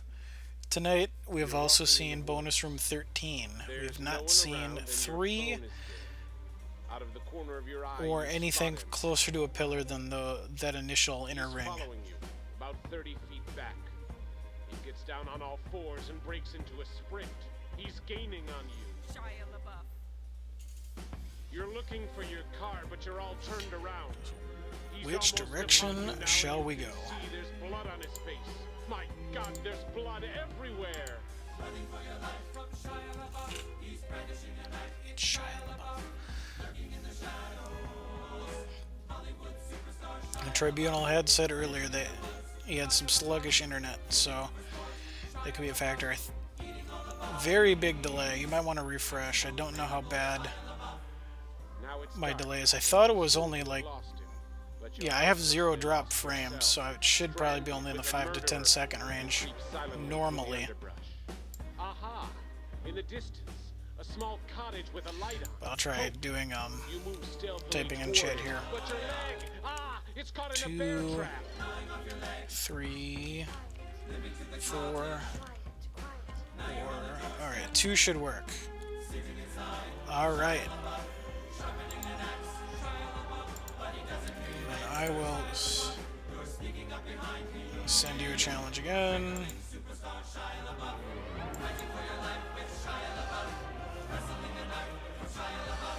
Oh, not standard. Not standard. This deck is not standard legal. You limp into the dark woods, blood oozing from your stumped leg. You've beaten Shia LaBeouf.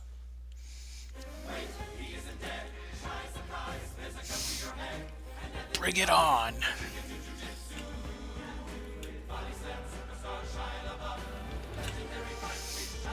Alright, so the first room has fallen. Pandemica is now on the second room of their run.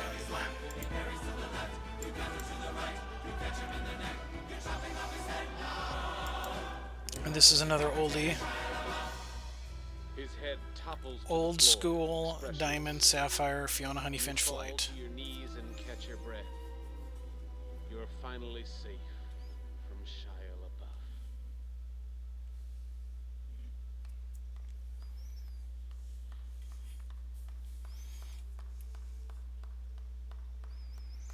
Wow. Gonna throw it out.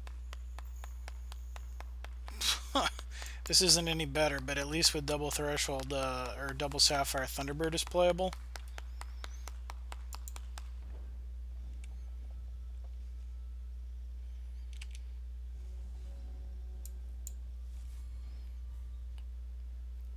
Gonna need some shards though to get this off the ground.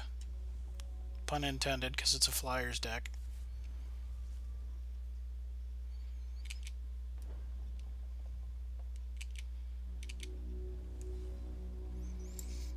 Alright, the shard we were looking for was of the diamond flavor. But we'll have to make do. Throw out the Thunderbird, pass back over to Pandemica. Who hits a Dread Botanist.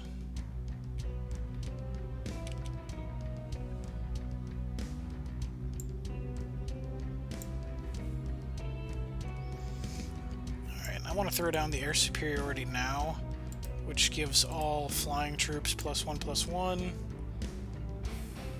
And rage in for 3.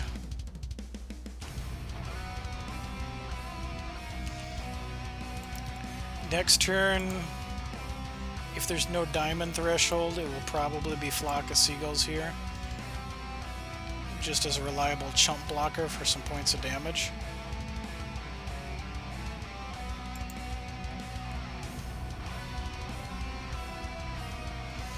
No! Explosion took out the Thunderhawk. Or the Thunderbird, or whatever heck it is.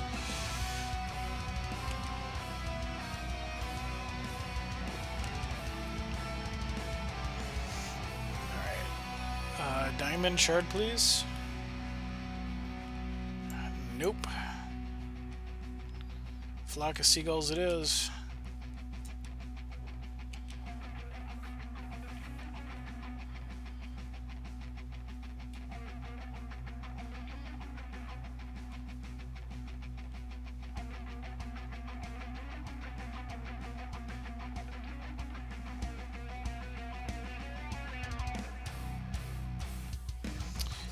So this is probably well, if both swing in, 1 point of damage done.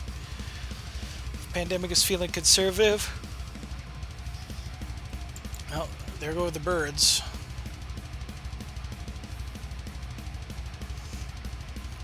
Alright, so now we have a naked board. Being faced with 2 war machinists, so dreadlings are gonna be a painful experience. Dreadlings into a Yodel charge power are going to be a very powerful experience. Painful, and still cannot find the diamond threshold.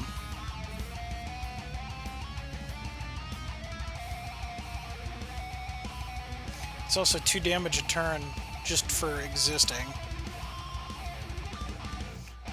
Yeah, they just tapped the charge power, so this is going to suck. Got bursted down to 7. Alpha strike. 6, 5, 4, 3, 2, 1. Dead.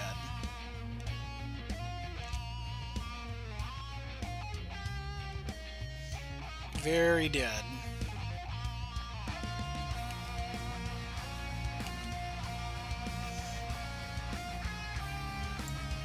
Fiona Honeyfinch did not show up. Quick. Savage win. Alright, so that was room 2. So your choices are to swing north to room 6, and from there go 6, 15, 19, or go south and go 9, 14, 18. So this is the last decision you have to make, and then it's going to be 3 encounters in a row. Back to back to back. Trying to take out a pillar and get the glory.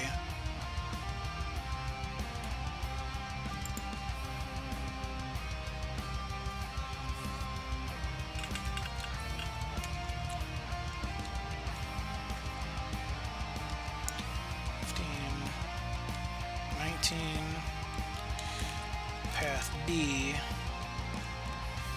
9, 14, oops.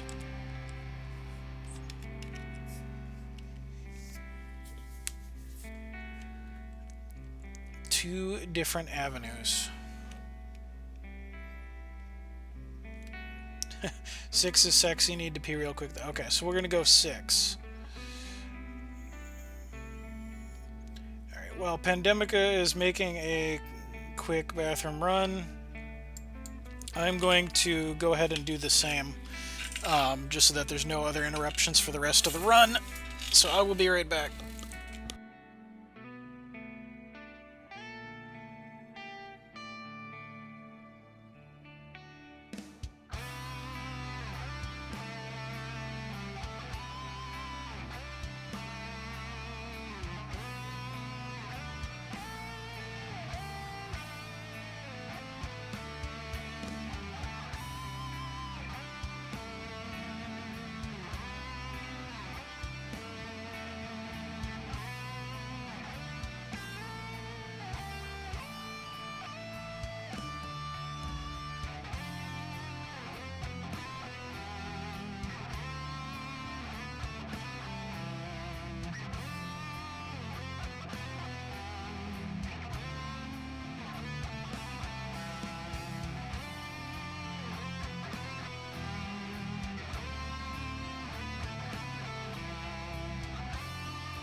Alright, and this concludes the mutual intermission.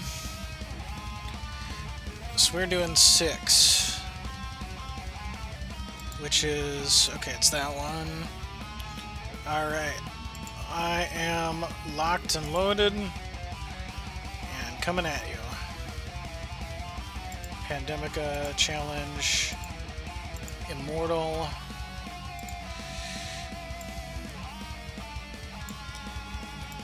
Pivot 10.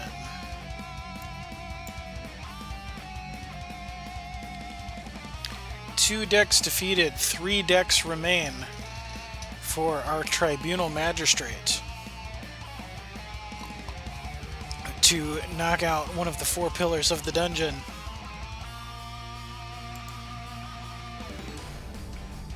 They have to win versus spiders.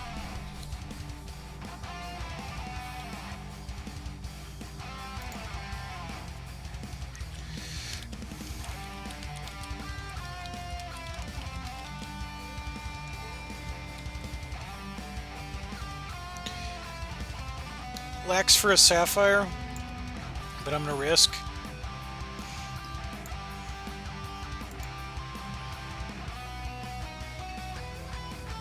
Hatchery Tormentor on turn 1. At the end of each turn, if an opposing champion was dealt damage, create a spiderling egg.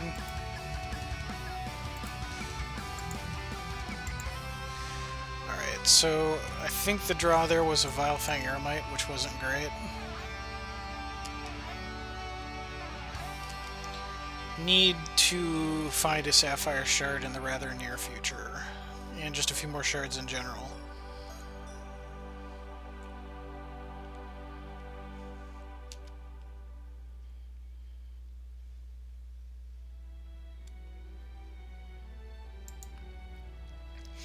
We have about 1 hour and 10 minutes left in the stream. Pandemica was the last person in the queue I had set up. So if anybody is here and has not challenged the dungeon at all tonight and wishes to do so, please speak up and let me know. Otherwise, I will start from the top with who's ever still in chat, and we'll go from there.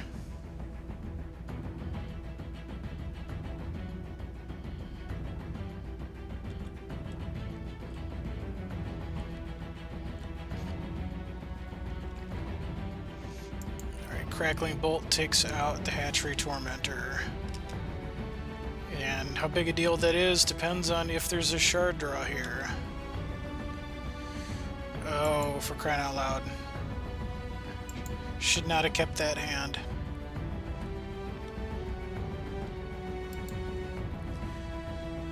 And for those of you just tuning in, as a heads up, FYI, I'm probably more into this than anybody else. But did get special permission from Corey Jones and Hex Entertainment to use the Princess Corey image you see on the right that I had commissioned as my upcoming emote for subscribers to the channel. Alright, gonna get rid of Hatchery Malvoker. So it was approved by Hex Entertainment. It's now off for approval of Twitch themselves, and then it'll be live. So hopefully within the next few days. But I'm in the process of getting shard screwed to death.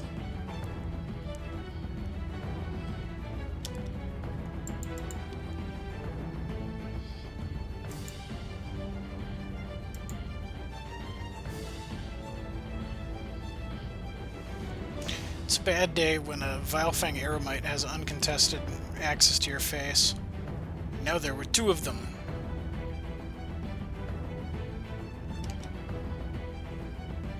Oh, thank Christ, a Sapphire. Alright. Let's get some eggs in that deck. And start reaping. I think I just gotta start reaping the combo pieces.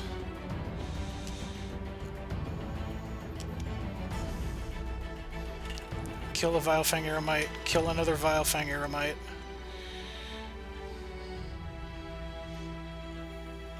Try to stay alive and then start building the board.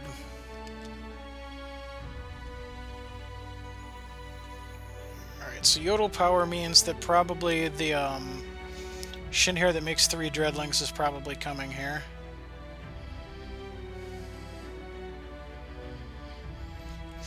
Which means it's going to be a very painful swing when it happens. There it is, the Dread Apprentice. Take a bunch of damage just from the Dreadlings coming in. Pandemica is going to gain a bunch of life.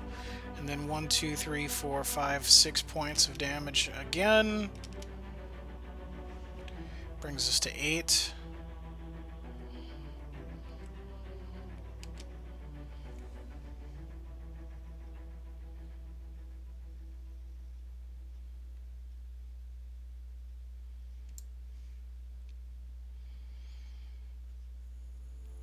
Alright, I'm actually going to risk and go Vilefang Eremite of my own here.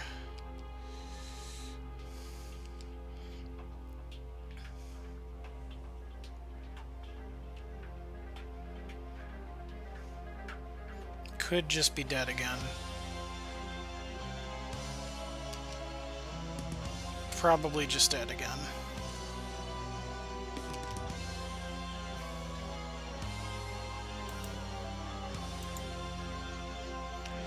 Yeah, that's gonna do it. If that's a explosion, okay. That just does it by itself. 3 decks down, 2 decks to go.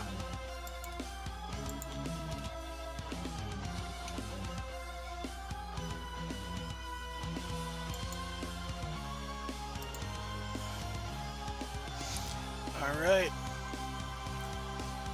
So the next one, just for the sake of those following at home, we are now moving on to room 15. And then the final battle will be room 19 to take out pillar number 1. Alright, so I'm going to take down this map, and I'm going to send our Tribunal Magistrate the next challenge.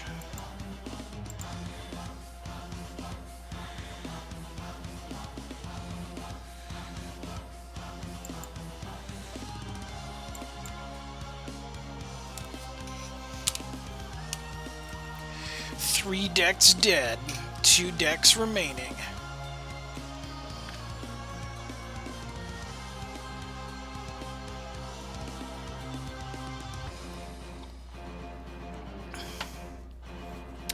Ah, this deck. This is known as the One Shard Wonder. You will see why as soon as the hand is drawn.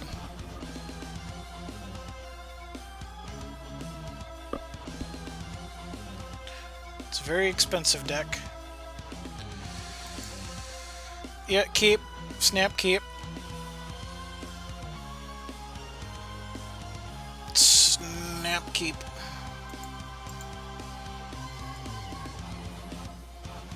Two Pack Raptors, 3 Wild Shards, and a Wild Growth. Seems fine.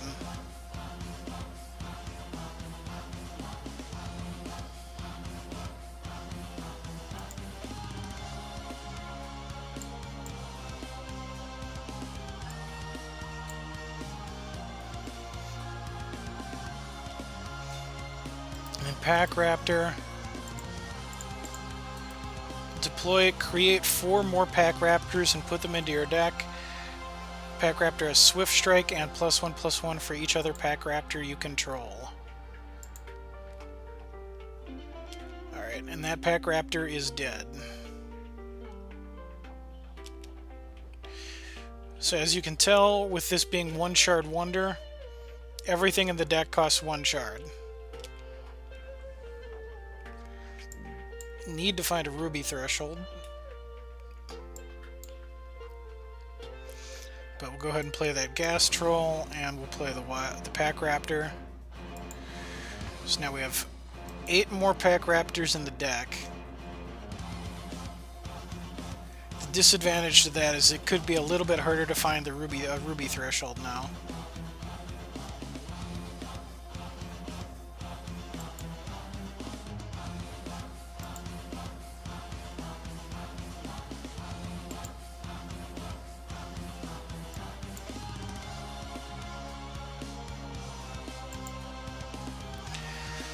Oh, this isn't great.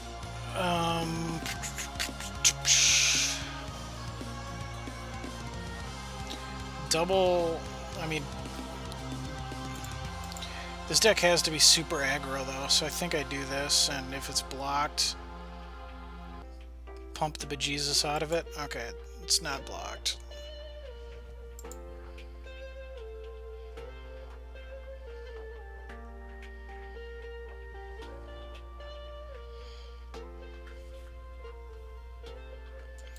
Gas Troll gets bigger every time a Ruby card is played.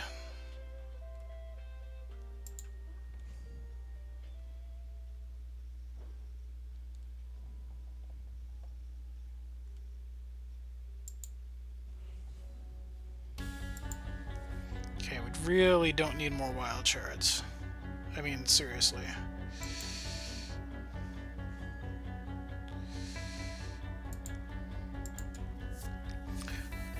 So it's a good starting hand that has drawn poorly since, and now it's a little bit in the danger zone.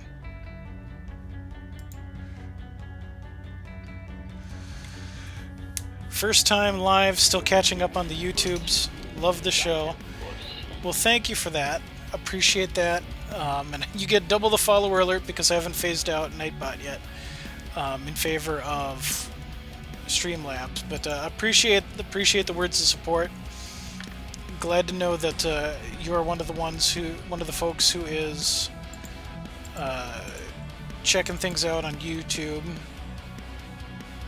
after the fact. I want to make it available there for people who can't check out things live to still catch up with what's going on.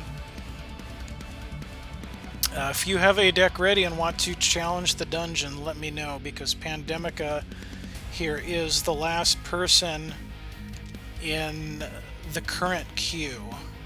So I would have room for you if you wish to challenge.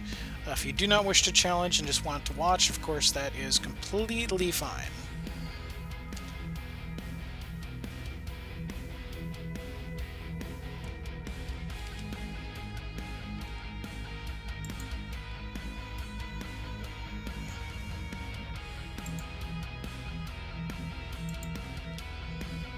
Alright, shipping a Pack Raptor. And at this point, pretty much just want to keep finding Pack Raptors.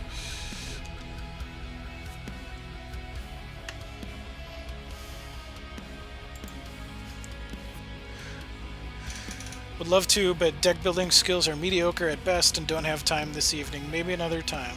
Fair enough. I am here every Wednesday from 7 to 10 Central Time, so I'm predictable and easy to find.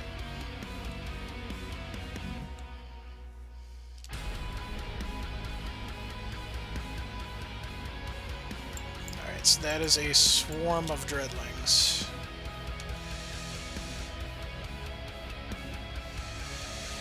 Yeah, so this is turning into quite a big problem.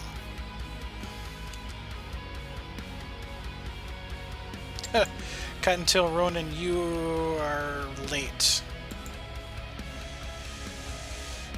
You are very late. I'm actually not even going to swing in here. The ruby shards have been non-existent.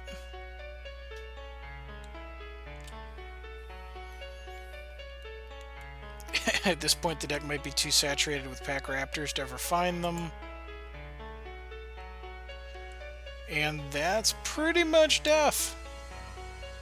Full swing. No. Alright, well, blocky. It doesn't matter. Yeah, that's still lethal.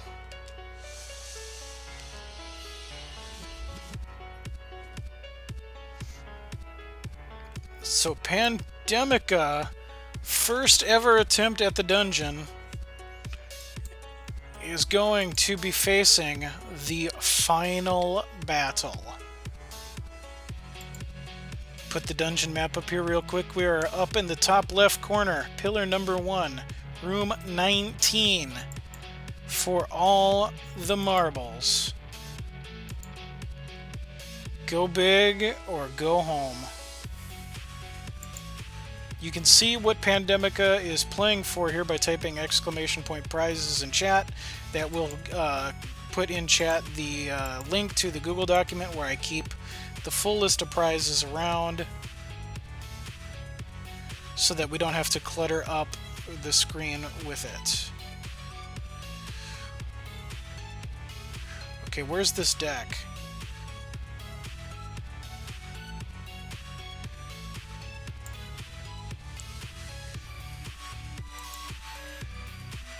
This might not work. Actually, hold on. I want to check. Give me a second to... Oh, did it load us in? Okay, it gave me the Yellow of Doom, so I'm wondering if some of these gems got rotated out.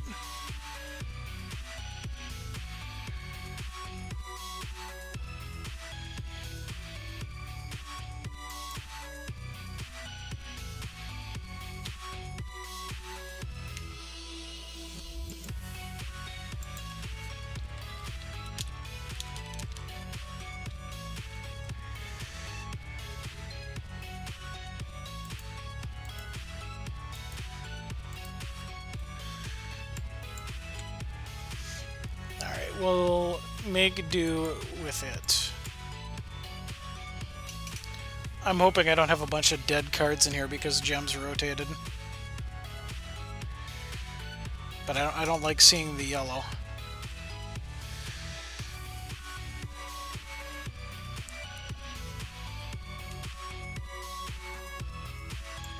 Okay, Shard is a happy draw there. So we have turn 1 Stinkhorn, into turn 2 Trufflehead, into turn 3 Wakazashi, War Bunny,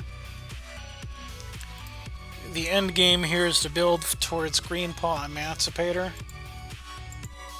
and have just a crushing horde of Shroomkin.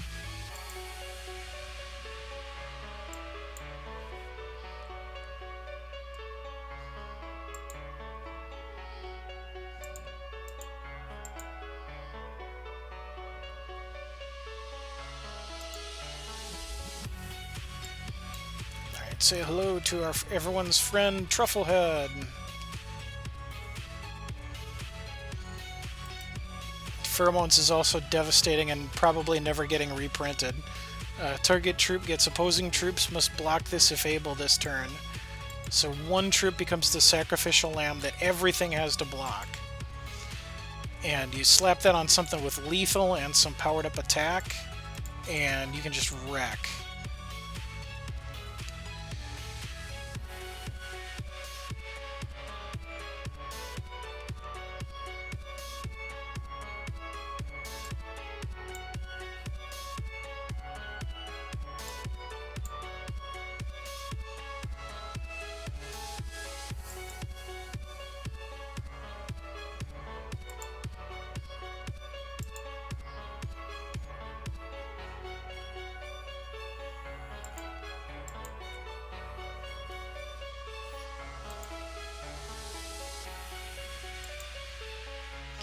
So 2 turns from being able to hit Green Paw Emancipator.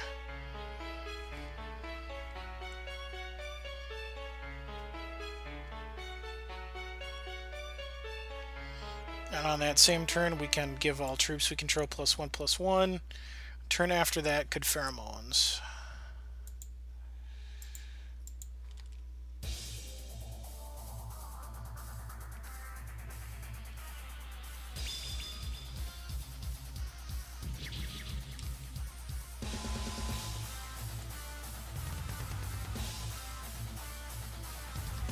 Crackling Bolt takes out Wakazashi War Bunny.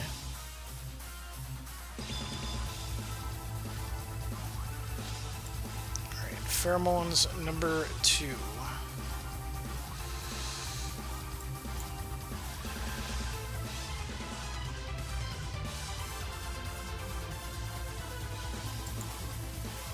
Not gonna swing here. Just gonna be patient. Shroomkin you control have +1/+1.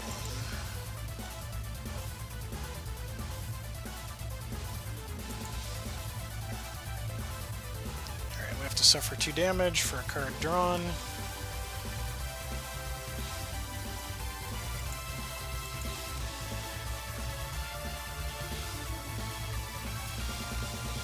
And sorry if you can hear my phone aggressively ringing on my desk right now.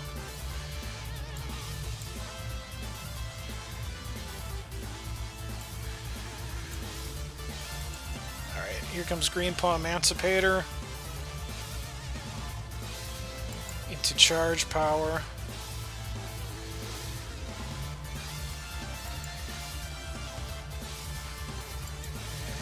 And swinging with just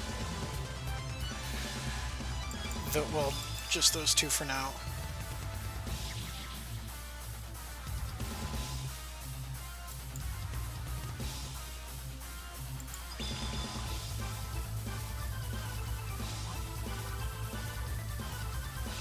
So Pheromones probably is the backbreaker.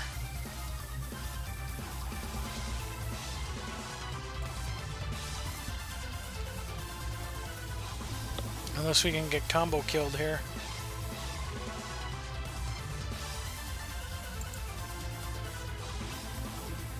Oh my god, he combo killed! He did it!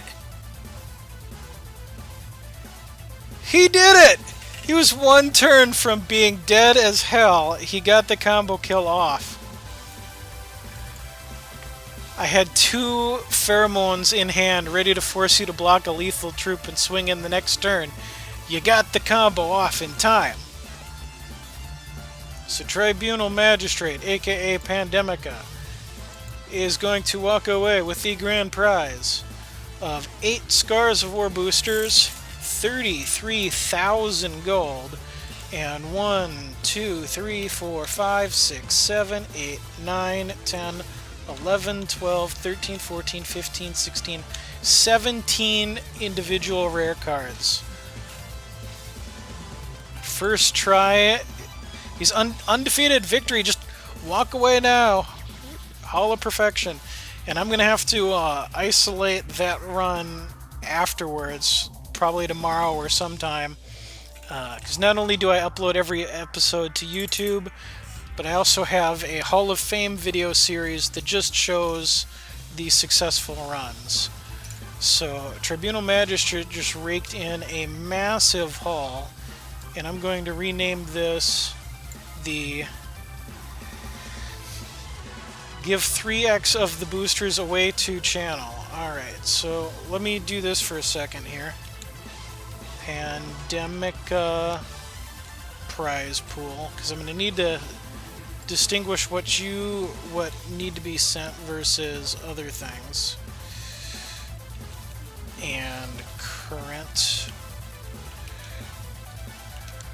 prize pool.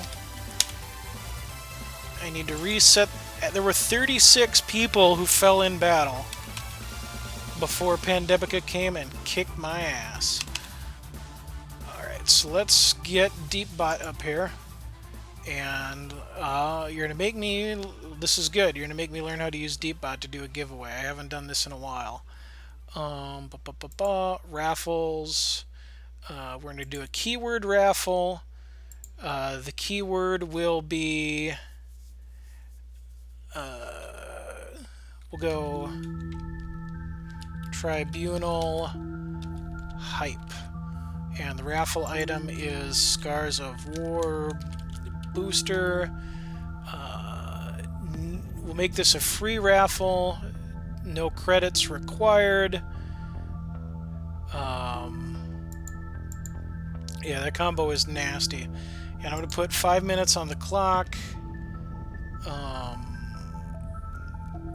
Action. Okay, let's see if this works.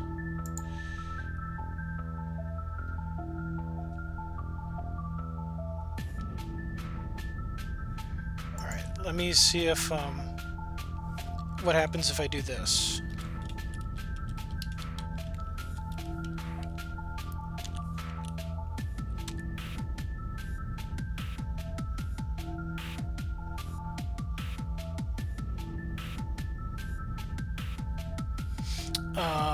Okay, that didn't show me as an entrant.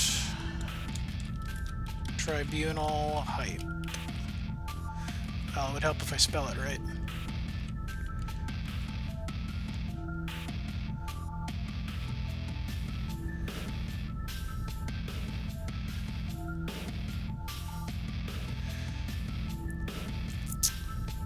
Yeah, try to give away things and it doesn't work right.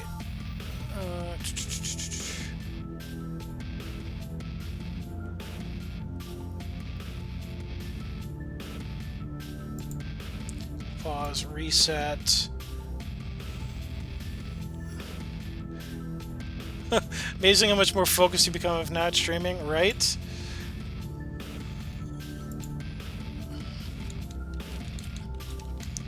Alright, so I'm gonna do it this way instead.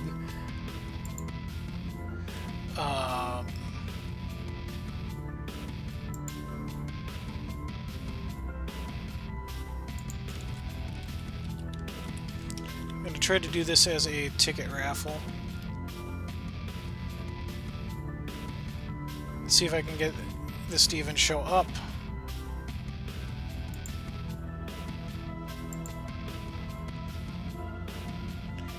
Yeah, I need some practice with Deepbot here because this is not showing the way I want it to. Not going so great live. Stream interactions. Nope, that's not what we want.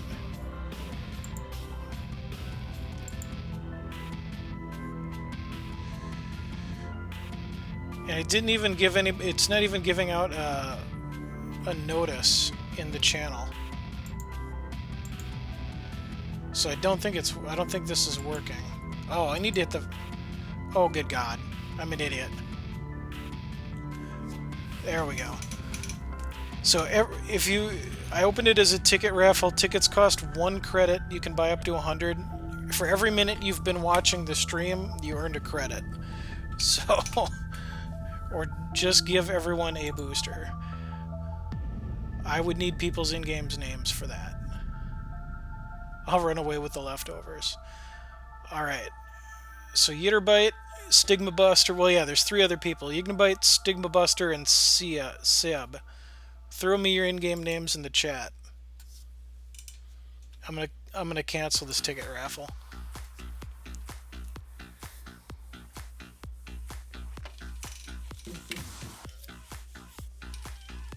Alright.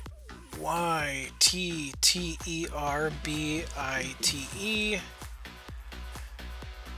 Raptos.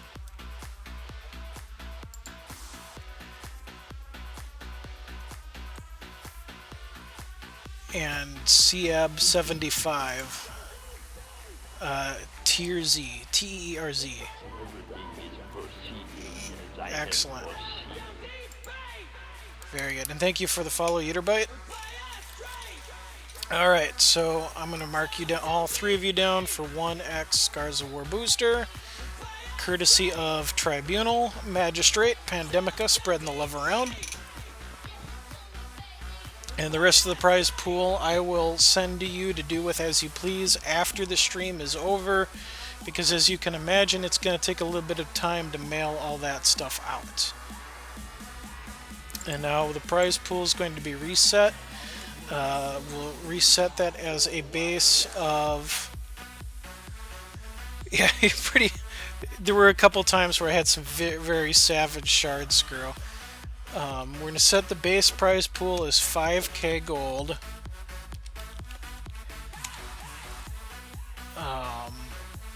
And Necrofet, Pulverizer, and Boom Shroom from the rare queue.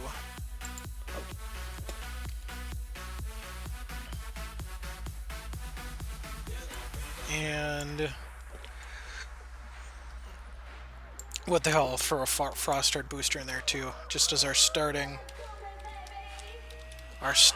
prize pool for the next run. So the prize pool's not nearly as big now as it was when Pandemic had just won it, but these things build over time. You can't start with a massive grand prize. Your mailbox like yourself is a train wreck. So I need to update the map. Again, we're doing this live. Brush with.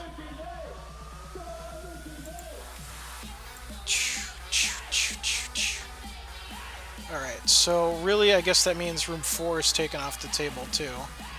So I'll just brush all of this out of here. Text tool, text. Pandemica. Wrecked face. Can't type. Here. And save. Save. Alright, and let's make sure that that updated. There's your current dungeon map.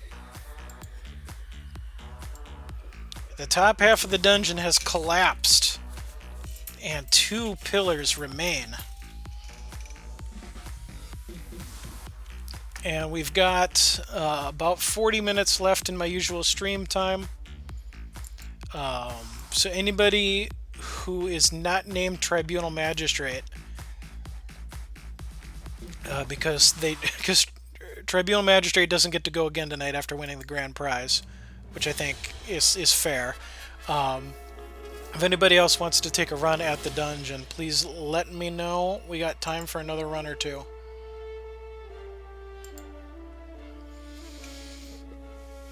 Lady Blightbark thinks shrooms are delicious.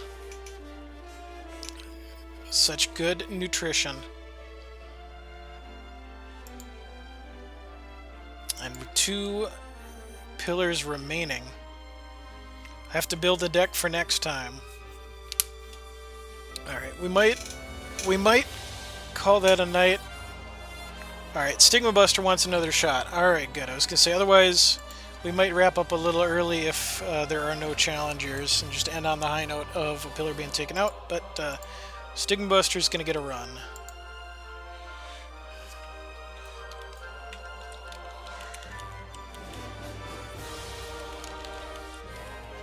Challenge when ready.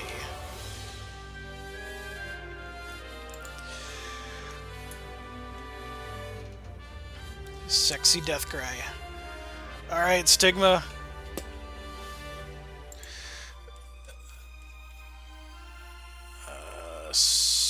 SS room 1.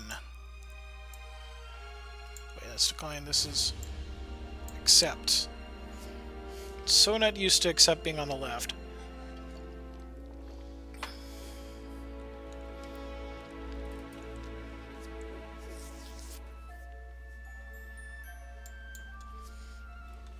Alright, Wrath of Candle can take 2.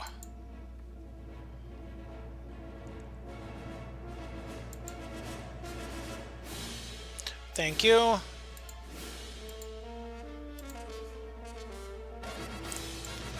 Totally forgot to turn that off. If you hadn't called me out on that, I don't care to speculate how much longer that would have stayed up there.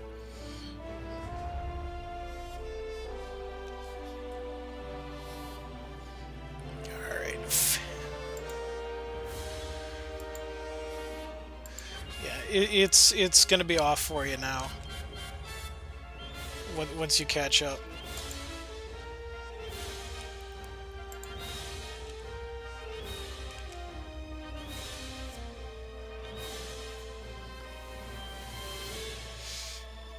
And the next dungeon is going to continue to obey the same rules, common and uncommon only. I haven't decided yet if I'm going to put any additional chapter restrictions on it or leave it entirely open. But there's going to be a heavy Frostheart bent to it, and that's why I've been playing so much Evo, is to try to just keep building up a collection of the base commons and uncommons that are going to be needed to make that work.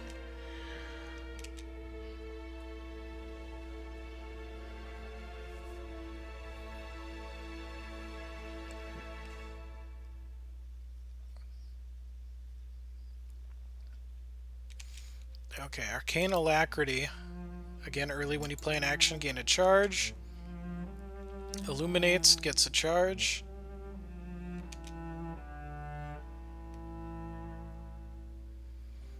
Alright, so Cassia throws down another candle.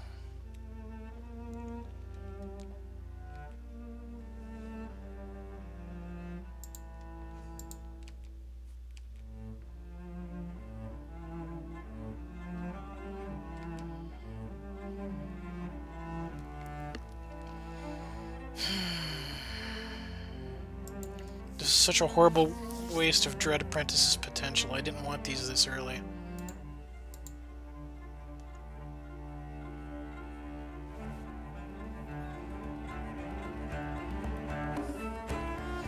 Alright, so not another resource, but Pyre Soul Summoner, pay 4, summon a Phantom, or pay 4 and summon a Blaze Elemental. Burns out the Dread Apprentice that can't, or that could have blocked. That still had Illuminate on it. Well, ain't this a little problematic?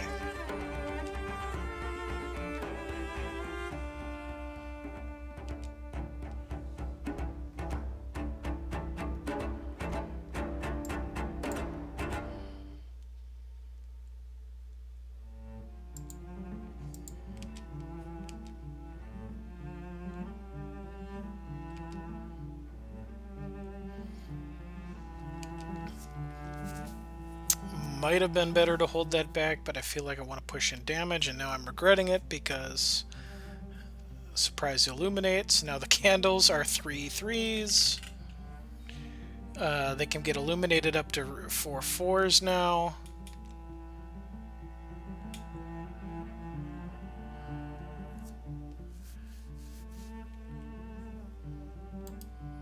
Wounded War Hero has +1/+0 for every other human.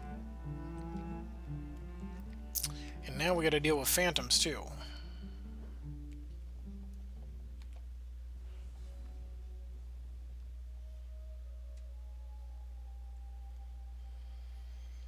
I'm gonna throw down a Pro Boar pair and feel bad about it, and then not swing.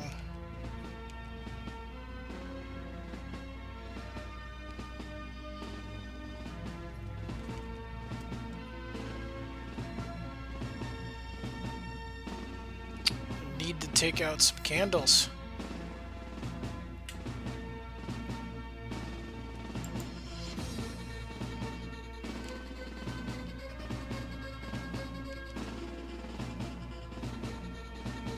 Alright, so conservative swing, just poking with a phantom.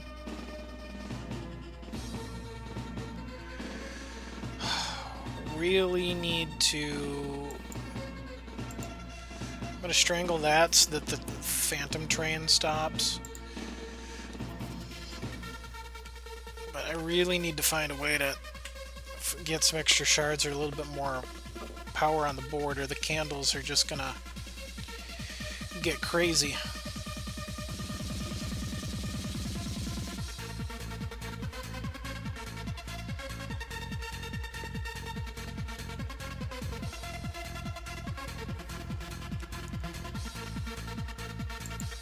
Alright, again, 2 phantoms swinging.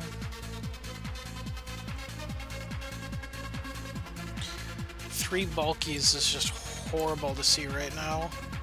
When I'm on 3 resources, really not what was needed.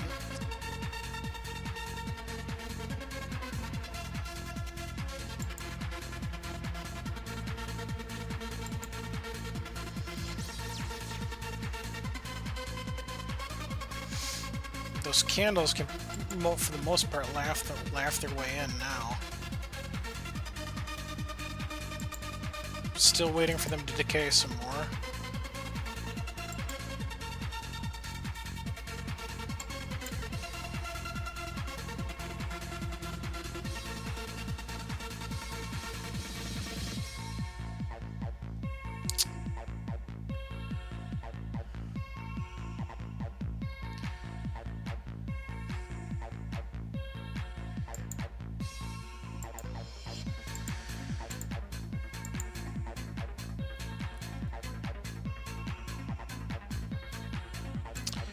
I think this one's going badly, so I'm going to force the issue a little bit.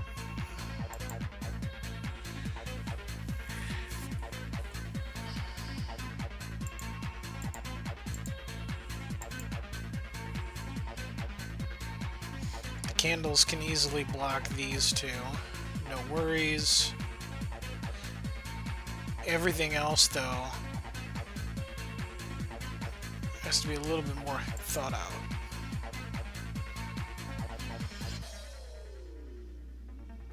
No! Frost Blast. I was just sitting there waiting for a swing.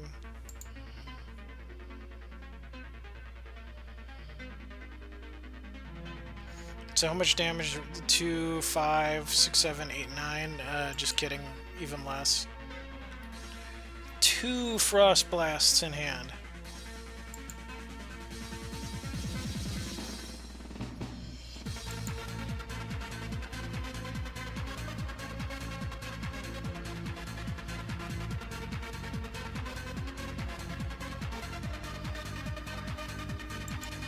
Oh! No blockers, so that's 4, 8, 9, 10, 11. Yep, illuminate some more.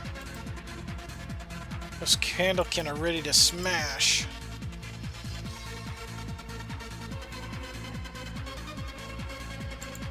Alpha Strike.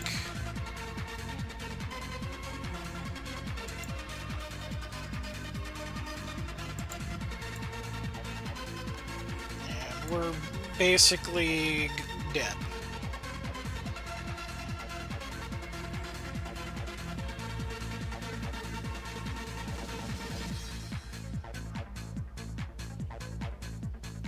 Optimal block is 1. Well, yeah, that's right. We have We don't have any blocks.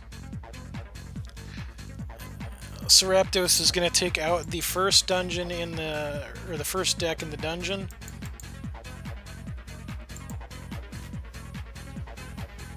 Candle smash, candle mosh. Alright, so the first dungeon deck has fallen. Let's pull up the current state of the dungeon. The top 2 pillars have been taken out. Pandemica took out pillar number 1 earlier tonight. And so now from Raptos, we need to know if we're going to rooms 2 or 3. Those are the only or 2, 3, or 5. You have 3 choices.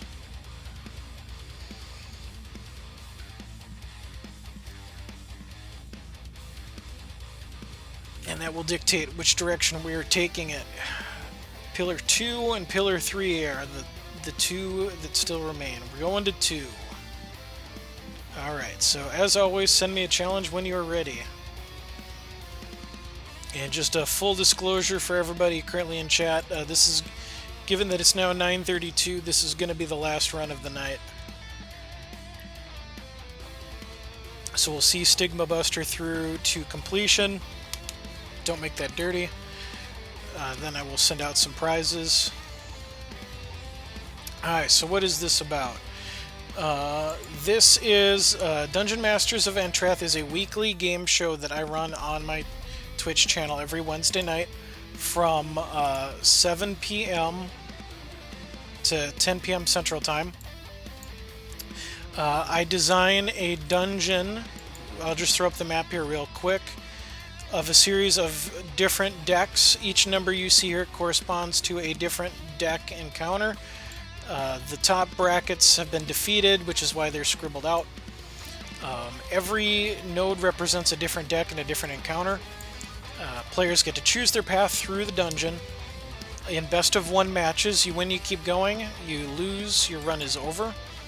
If you get all the way to the end and defeat the final boss, then you win the grand prize. If you lose at any time along the way, then your run is over and the prize pool resets. Or, I'm sorry, it doesn't reset. The prize pool grows bigger for the next person to challenge it. So earlier tonight, Pandemica took out one of those pillars, won the grand prize, which had built up over 36 people failing to clear the dungeon until he did it. So, you know, the dungeon's hard, but when you clear it, you know, I want you to feel like a badass. You can see the prize list by typing !prizes in the chat, and that will the bot will then give you the link to the Google document where I keep the prize list, because it's really ugly and cumbersome to put it on screen. So I know that's inconvenient for anybody watching off of mobile, but that way you can look at it at your leisure.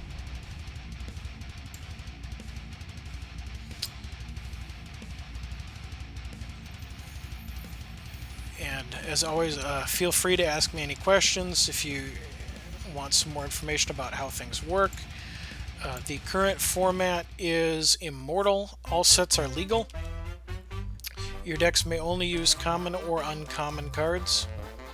And the rules can be found by typing !rules into chat, and that'll bring you up to the rules in print to review at your leisure. I also upload every stream to YouTube a little bit more than 24 hours afterwards, because under the Twitch affiliate program, any streams have to be exclusive to HEX exclusive to Twitch for those first 24 hours. So just to cover my ass, I wait a little bit. Alright, so I'm going to shift the Swift Strike here over to Thunderbird, so that it's now a raging, swift striking Thunderbird.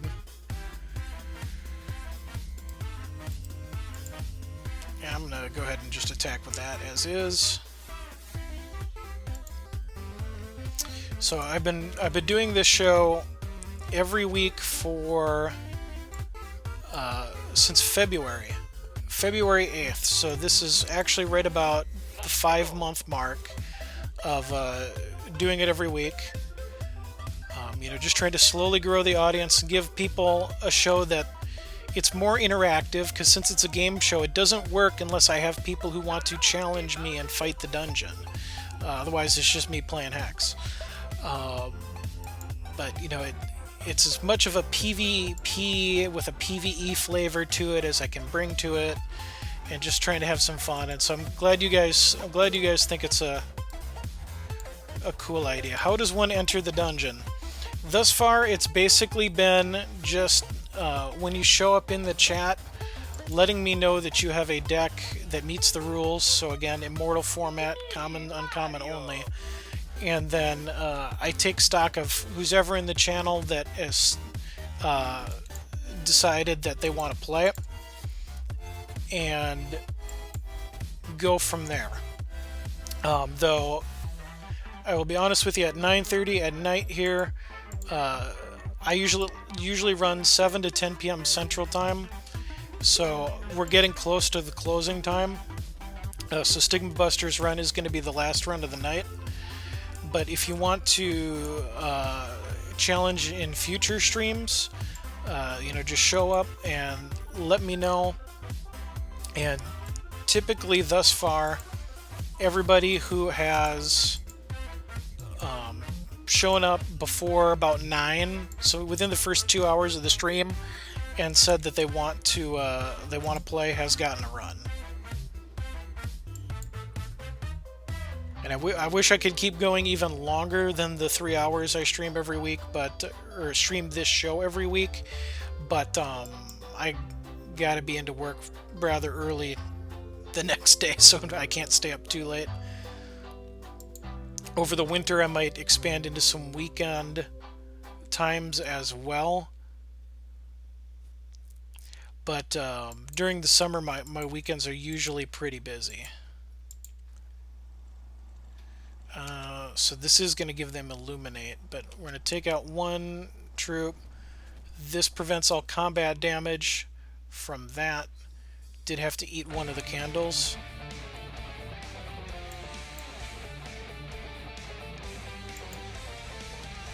Forgot this was the flying deck. Whoops.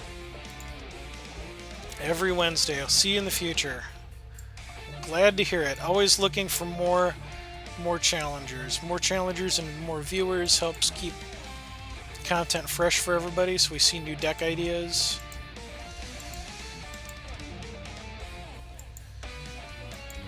So that's 4, 5, 6, 7, 8, 9.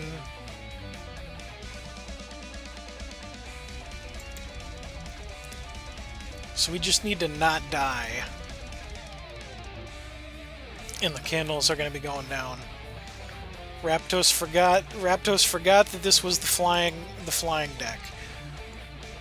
The decks remain the same, they never change once a dungeon has debuted. So diligent watchers who watch the stream live or go back and watch the YouTube footage can see exactly what is in each deck and then therefore plan. You're not required to use one deck to beat the entire dungeon.